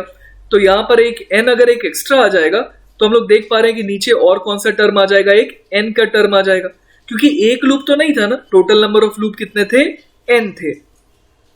तो ये वो लीस्ट करंट है जिसके होने पर ये क्या नहीं करेगा, ये रोल डाउन नहीं करेगा। चलिए बच्चों, तो नेक्स्ट सवाल देखते हैं। अगला सवाल है, figure shows a wooden cylinder of mass m, length l and radius capital R placed on a rough horizontal surface. A massless current carrying wire of length L is fixed on its curved surface parallel to its length. There exists a uniform magnetic field B along horizontal as shown. Assuming that the wooden cylinder does not slip on the ground, find the time period of the resulting motion when it is slightly disturbed from the equilibrium position as shown. तो बच्चों चलिए मैं आपको सवाल एक बार समझा देता हूं। सवाल में बेसिकली क्या बोला गया है कि एक वुडन सिलेंडर है ना, जैसा कि आप देख पा रहे हैं, मास m है, लेंथ l और रेडियस r है, इसे रफ सरफेस पे रखा गया है। अब एक वायर को जो है इस तरीके से यहां पर देख पा रहे हैं आप, एक वायर जो है वो यहां पर ऊपर चिपका करके रखी गई है, आप ऐसे समझ लीजिए ना, ये एक वायर है जिसमें करंट इस तरीके से आई फ्लो कर रहा है ना। अब आप यहां पर देखिए कि इसकी लेंथ कितनी दी हुई है, l दी हुई है ना, and it is fixed on its curved surface parallel to its length, ठीक है। There exists a uniform magnetic field भी। मैग्नेटिक फील्ड की डायरेक्शन कैसी है, ये हॉरिजॉन्टल है और साथ ही साथ आप देख पा रहे हैं कि किस तरफ डायरेक्टेड है ना। अब यहां पर बोल रहा है कि ये जो वुडन सिलेंडर है इसको स्लिप करता हुआ आप नहीं मान सकते, मतलब कि अगर ये हल्का फुल्का घूमेगा भी तो वो कौन सा केस हो जाएगा, प्योर रोलिंग का एक केस हो जाएगा ना। ऑल्दो इसे करना क्या है, इसे करना है एंगुलर एसएचएम। तो बच्चों यहां पर मैंने नया डायग्राम दिखा दिया है। अगर मैं इसे यहां से देखूं है ना, अगर मुझे सिर्फ ये सिलेंडर कैसा दिखाई दे, एक डिस्क की तरह दिखाई दे, इस तरीके से ऐसे एंगल से अगर मैं देखता तो मुझे ऐसा ही तो लगता कि करंट इस वायर में कैसा जा रहा है, अंदर की तरफ है ना। तो वही मैंने यहाँ पर दिखाने की कोशिश करी है कि करंट कैसा जा रहा है, इनटू द स्क्रीन जा रहा है ना। और यहाँ पर मैग्नेटिक फील्ड मुझे कैसी दिखानी चाहिए, मैग्नेटिक फील्ड मुझे दिखानी चाहिए टूवर्ड्स लेफ्ट, है ना। जैसा कि आप इस डायग्राम में भी देख पा रहे हैं कि अगर मैं फ्रंट से देखूंगा इस डिस्क को तो मुझे ऐसा लगेगा कि मेरे लेफ्ट में मैग्नेटिक फील्ड है। अब मैंने क्या दिखाया यहाँ पर कि लेटस से एक स्मॉल एक एंगल थीटा से है ना, थीटा से इसे हल्का सा मैंने क्या किया, रोटेट किया अगर, तो इस मोमेंट पर ये जो सिलेंडर है जो मुझे एक डिस्क की तरह दिखाई दे रहा है, क्योंकि मेरा व्यूइंग एंगल ऐसा है तो मुझे कुछ ऐसा डायग्राम दिखाई देगा। तो बच्चों यहां पर देखिए इस पर्टिकुलर मोमेंट पर मैं कौन कौन से फोर्सेस यहां पर शो कर सकता हूं। आप ये देखिए यहां पर कि ये जो वायर था है ना, इसके ऊपर फोर्स कैसा लगेगा, इसके ऊपर फोर्स लगेगा आई इंटू एल क्रॉस बी से अगर मैं निकालूं तो ये लगेगा ऊपर की तरफ, है ना, क्योंकि करंट है हॉरिजॉन्टल प्लेन में, मैग्नेटिक फील्ड भी है हॉरिजॉन्टल प्लेन में लेकिन टुवर्ड्स लेफ्ट है। तो आई इंटू एल क्रॉस बी अगर मैं करूंगा तो थंब मेरा ऊपर पॉइंट कर रहा है ना, तो एक फोर्स मैंने ऊपर दिखा दिया जो मैग्नेटिक फोर्स है। उसके अलावा आप देखिए, उसके अलावा और कौन कौन से फोर्सेस एक्ट कर सकते हैं यहाँ पर, उसके अलावा फ्रिक्शन है ना, जो कि एक्ट कर सकता है इस तरीके से। साथ ही साथ नॉर्मल रिएक्शन है, वो भी इस तरीके से एक्ट करेगा जो कि सेंटर से क्रॉस करेगा। साथ ही साथ mg भी है जो कि इस तरीके से एक्ट करेगा। लेकिन अगर बच्चों मैं बॉटम मोस्ट पॉइंट लूं तो इसके अबाउट n, mg और f तीनों का ही टॉर्क क्या हो जा रहा है, गायब हो जा रहा है, जीरो हो जा रहा है, क्योंकि तीनों ही इस बॉटम मोस्ट पॉइंट से इंटरसेक्ट कर रहे हैं।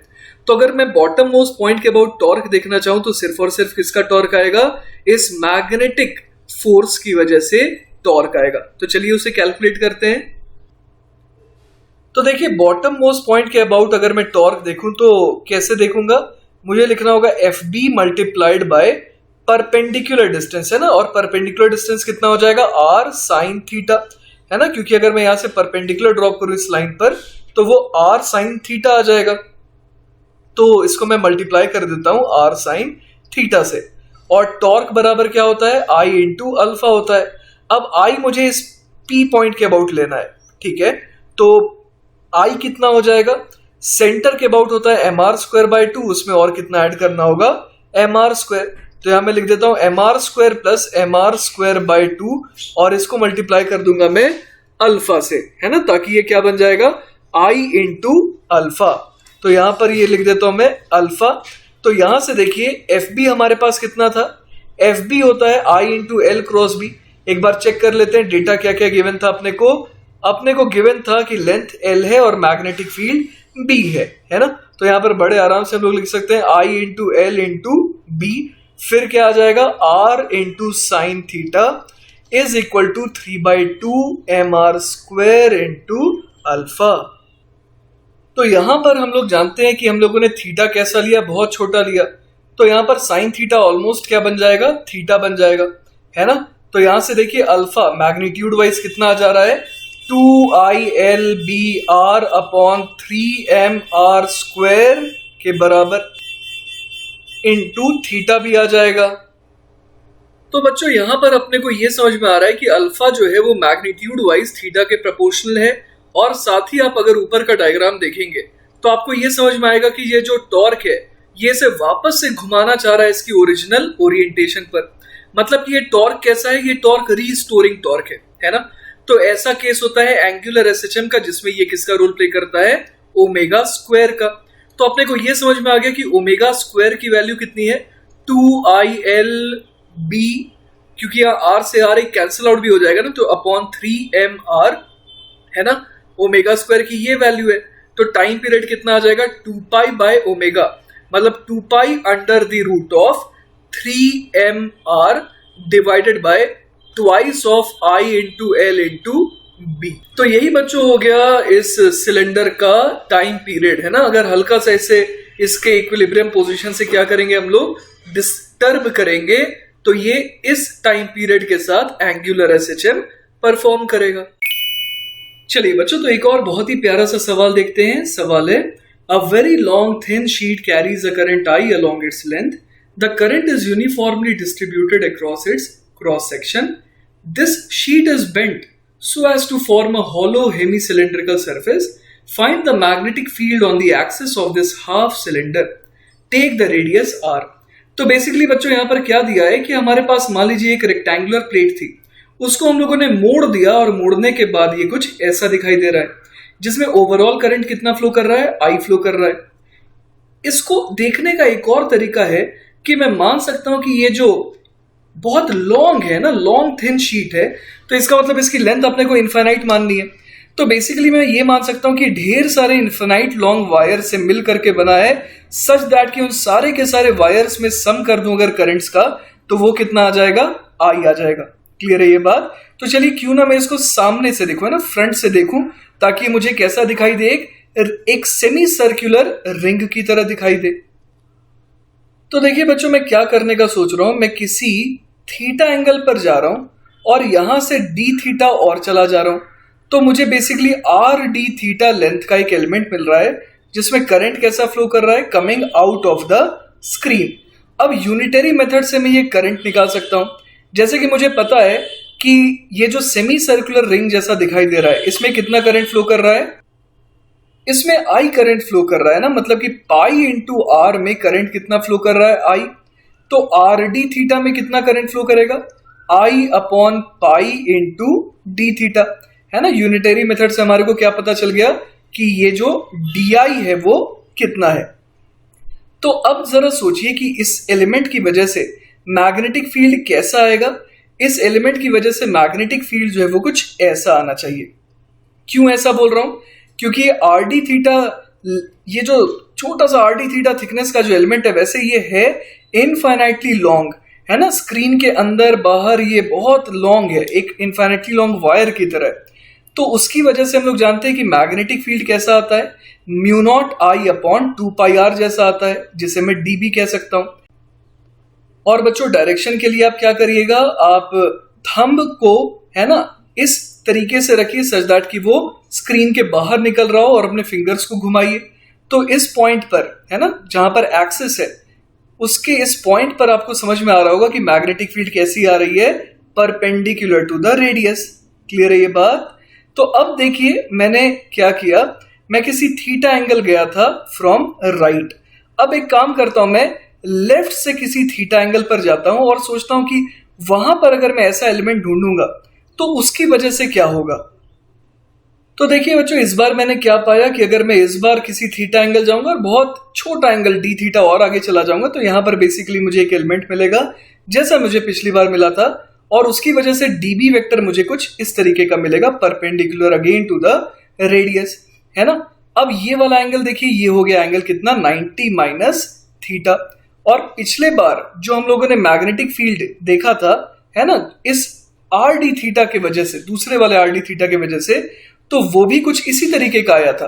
वो आया था समथिंग लाइक दिस, और उसमें भी अगर आप देखेंगे तो ये वाला जो एंगल था ये कितना था, ये था 90 माइनस थीटा।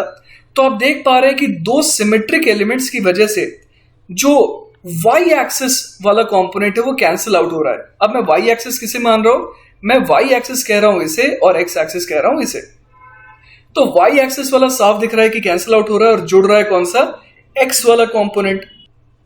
तो इससे मुझे क्या सीखने को मिला, इससे मुझे ये सीखने को मिला कि किसी भी थीटा एंगल पर जाइए, वहां से डी थीटा और चले जाइए, डीबी निकालिए, डीबी के वजह से, है ना, जो एक्स के अलोंग उसका कंपोनेंट आ रहा है उसे रखते जाइए, और डीबी की वजह से जो वाई के अलोंग कंपोनेंट आ रहा है उसको भूल जाइए, क्योंकि वाई वाले कंपोनेंट को तो सिमेट्रिक एलिमेंट क्या कर दे रहा है, कैंसिल आउट कर दे रहा है। तो हमें एक चीज समझ में आ गई कि इस पूरे के पूरे सेटअप की वजह से जो नेट मैग्नेटिक फील्ड आएगी वो पॉजिटिव एक्स के अलोंग ही आएगी। तो चलिए मैं अपने पुराने डायग्राम में वापस आ गया, जहां पर मैंने पॉजिटिव एक्स एक्सिस से, जैसा मैं किया करता हूं, थीटा एंगल पर गया था और फिर डी थीटा गया था। तो यहां पर चलिए डीबी का अपने को कौन सा कंपोनेंट चाहिए, डीबी का चाहिए एक्स कंपोनेंट, है ना, मतलब डीबी एक्स। और ये कितना हो जाएगा, डीबी का साइन थीटा कंपोनेंट। तो पहले डीबी निकाल लेते हैं। डीबी हो जाएगा mu naught into current. Current कितना है, I d theta upon pi. तो mu naught of current upon 2 pi r, ये तो हो गया डीबी। इसका रखना है हमारे को साइन थीटा कंपोनेंट, है ना। और अगर टोटल बी एक्स चाहिए तो उसके लिए integration of d B x करना होगा।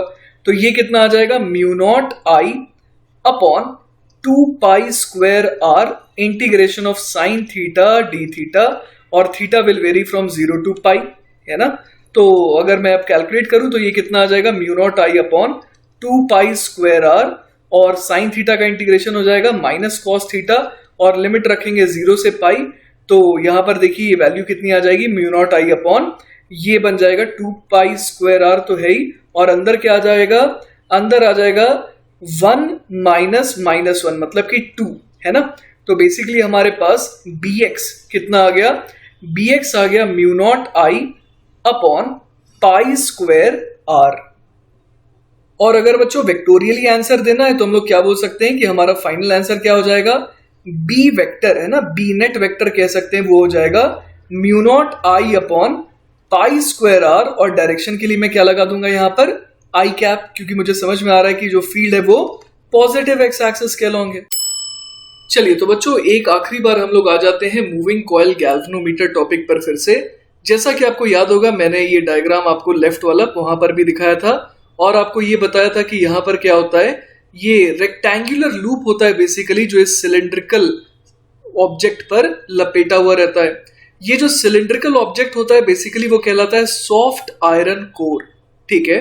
तो ये जो कॉइल है ये सॉफ्ट आयरन कोर के ऊपर बाउंड रहता है, और सॉफ्ट आयरन कोर की खासियत जो है वो हम लोग अगले चैप्टर में पढ़ेंगे। बेसिकली वो क्या करता है, वो मैग्नेटिक फील्ड को और अच्छे से अपने अंदर खींच लेता है, ऐसा समझ लीजिए। उसके अलावा आप देखिए यहाँ पर जो मैग्नेट्स आपको दिखाई दे रहे हैं ना, ये थोड़े से कर्व्ड दिखाई दे रहे हैं, जैसा कि आप यहाँ देख पा रहे होंगे, ये यहाँ पर थोड़े से कर्व्ड है ना, ये जो कर्व पार्ट है उसके होने का एक्चुअली एक रीजन है। आप उसको और अच्छे से देख सकते हैं इस दूसरे वाले डायग्राम में। यहां पर देखिए इस तरीके से जो मैग्नेट में कर्व आया है ना, उससे ये फायदा होता है कि uniform radial magnetic field create होती है ना। ये एक्चुअली हम लोग जो दूसरा डायग्राम है ना, ये टॉप व्यू देख रहे हैं। तो टॉप व्यू में हम लोग को ये दिख रहा है कि मान लीजिए कि ये जो कॉइल है ना, वो अभी इस ओरिएंटेशन में आ गई। तो बेसिकली हर जगह फील्ड कैसी है, रेडियल है ना। तो रेडियल फील्ड होने की वजह से जो मैग्नेटिक फील्ड आती है वो हर समय कैसी आती है, वो आती है अलोंग द प्लेन, है ना, मतलब पैरेलल टू द प्लेन आ जाती है इस तरीके की। अगर ये कॉइल मुड़ जाएगा तो अलग रेडियल कंपोनेंट की वजह से उस पर फील्ड फिर से कैसी आ जाएगी, अलोंग द प्लेन। मतलब कि अगर मैं एरिया वेक्टर लूं इस लूप का, तो वो हमेशा क्या आ रहा है, मैग्नेटिक फील्ड के परपेंडिकुलर आ रहा है, ठीक है। तो इस वजह से बच्चों हम लोग हमेशा क्या बोल सकते हैं, टाउ वेक्टर बराबर होता है M vector cross B vector. अब टाउ बराबर कितना आ जाएगा, वो आ जाएगा N into I into A into B into sine of theta. लेकिन जैसा मैंने आपको बताया कि थीटा जो है वो हमेशा क्या रहेगा, 90 डिग्री रहेगा, इसीलिए ये वाला टर्म कितना हो जाता है, 1 हो जाता है। एक और चीज आप देखिए यहाँ पर कि एक स्प्रिंग है ना, ये हेलिकल स्प्रिंग होती है, जिसको बिल्कुल भी नहीं पसंद आता है कि ये जो हमारा जो लूप है या फिर ये जो पूरा का पूरा सेटअप है ये रोटेट करे, है ना। ये हेलिकल स्प्रिंग इस चीज को अपोज करती है। क्लियर है ये बात। तो यहां पर एक चीज तो हमने देखी कि torque because of the magnetic field वो कितनी आ रही है, N into I into A into B. तो बेसिकली हम लोगों ने क्या पढ़ा था कि टॉर्क जो है वो प्रोपोर्शनल टू आई होता है, और वो आ भी रहा है। टॉर्क बराबर क्या आ रहा है, N A B multiplied by I, है ना। तो जितना ज्यादा करंट होगा उतना ज्यादा टॉर्क होगा, और जितना ज्यादा टॉर्क होगा उतना ज्यादा डिफ्लेक्शन भी आएगा, है ना। तो यहां पर बेसिकली क्या होता है, द स्प्रिंग जो ऊपर मैंने शो कर रखा है, it provides a counter torque, है ना। और उस काउंटर टॉर्क को हम लोग k5 बोल सकते हैं। जैसे F बराबर kx होता था ना स्प्रिंग फोर्स, उसी तरह हेलिकल स्प्रिंग के लिए जो टॉर्क आता है उसको हम लोग k5 बोल सकते हैं। तो this torque K phi balances the magnetic torque NIA into B which results in a steady angular deflection phi, है ना, जिसकी वजह से एक स्टेडी एंगुलर डिफ्लेक्शन phi आता है। तो इक्विलिब्रियम में जब ये किसी पर्टिकुलर एंगल पर शो करता है पॉइंटर, तो उस समय हम लोग क्या बोल सकते हैं, k phi is equal to NAB into I हो जाएगा। सही है ये बात। और आपको याद होगा कि हम लोग के को क्या कहते हैं, के को कहते हैं torsional constant of the spring, या फिर हम लोग कह सकते हैं restoring torque per unit twist, है ना, क्योंकि यहां पर के की वैल्यू क्या आ गई, NAB इंटू आई अपॉन फाई आ गई, है ना। तो इसीलिए इसका एक और नाम क्या होता है, restoring torque per unit twist. तो यहां से देखिए अपने पास फाई कितना आ जाएगा, फाई आ जाएगा NAB अपॉन के मल्टीप्लाइड बाय आई, है ना। और यही हम लोग वहां पर पढ़ा करते थे कि फाई जो है वो प्रोपोर्शनल टू करंट होता है। अब आपको ध्यान होगा बच्चों, हम लोगों ने एक टॉपिक पढ़ा था करंट सेंसिटिविटी, है ना, करंट सेंसिटिविटी। तो करंट सेंसिटिविटी बेसिकली क्या होता है, करंट सेंसिटिविटी होता है डिफ्लेक्शन पर यूनिट करंट, है ना। इसको हम लोग क्या कहते हैं, करंट सेंसिटिविटी कहते हैं। मतलब फाई अपॉन आई, है ना, फाई अपॉन करंट को हम लोग क्या कहते हैं, करंट सेंसिटिविटी, जो कि कितना हो जाएगा, NAB अपॉन के हो जाएगा, है ना। डिफ्लेक्शन पर यूनिट करंट या फिर करंट सेंसिटिविटी कहते हैं। तो जिसमें जितना ज्यादा डिफ्लेक्शन होगा, जिस गैल्वेनोमीटर में ज्यादा डिफ्लेक्शन होगा for the same value of current, उसको हम लोग कहेंगे कि वो ज्यादा सेंसिटिव है। इसी तरीके से बच्चों एक और टर्म आता है वोल्टेज सेंसिटिविटी ऑफ गैल्वेनोमीटर, जो कि हो जाता है फाई अपॉन वी, है ना। अब फाई अपॉन वी कितना हो जाएगा, ये हो जाएगा NAB अपॉन के आई अपॉन वी। क्लियर है ये बात। तो फाई को अगर वी से डिवाइड कर देंगे तो वो क्या बन जाएगा, वोल्टेज सेंसिटिविटी ऑफ गैल्वेनोमीटर, या फिर इसको हम लोग कह सकते हैं डिफ्लेक्शन पर यूनिट वोल्टेज। अच्छा, V अपॉन आई आर होता है, तो इसको मैं और क्या लिख सकता हूं, NAB अपॉन के मल्टीप्लाइड बाय 1 अपॉन आर। तो ये बन जाता है डिफ्लेक्शन पर यूनिट वोल्टेज। चलिए बच्चों, तो आज के छोटे से लेक्चर का हम लोग आखिरी सवाल देखते हैं, जो कि हमारे इस पूरे के पूरे चैप्टर का आखिरी सवाल होगा। ठीक है, सवाल है a moving coil galvanometer shows deflection of 100 divisions when 20 ampere current is passed through it.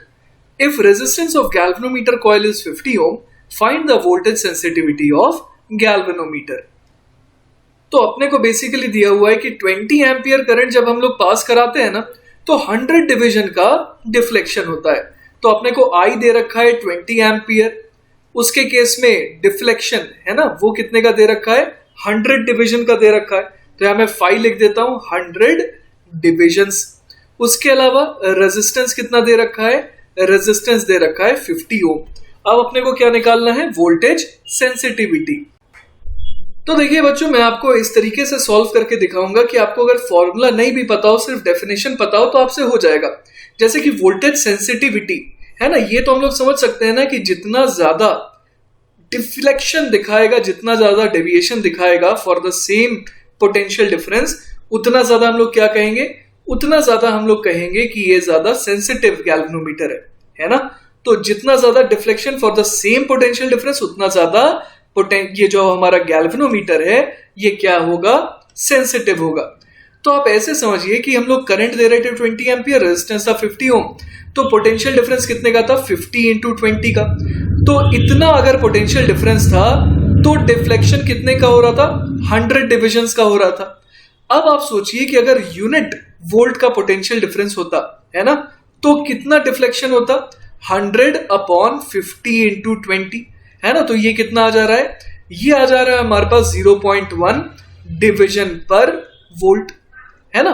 तो यही बेसिकली क्या कहलाएगा, voltage sensitivity of the galvanometer. तो इतना आसान है। क्लियर है ये बात। तो इसी के साथ बच्चों हमारा आज का लेक्चर खत्म हो गया, और इसी के साथ हमारा मूविंग चार्जेस एंड मैग्नेटिज्म भी खत्म हो गया। बहुत अच्छे से रिवाइज करिएगा, और इनफैक्ट आज का लेक्चर तो काफी ज्यादा हेल्पफुल होगा आपके लिए, क्योंकि इलेक्ट्रोस्टैटिक्स का भी एक अच्छा खासा रिवीजन आपको इस लेक्चर ने करवा दिया होगा, है ना, खासतौर पे इलेक्ट्रिक डाइपोल वाले पोर्शन का। तो ऑल द वेरी बेस्ट बच्चों, टेक केयर, बाय बाय।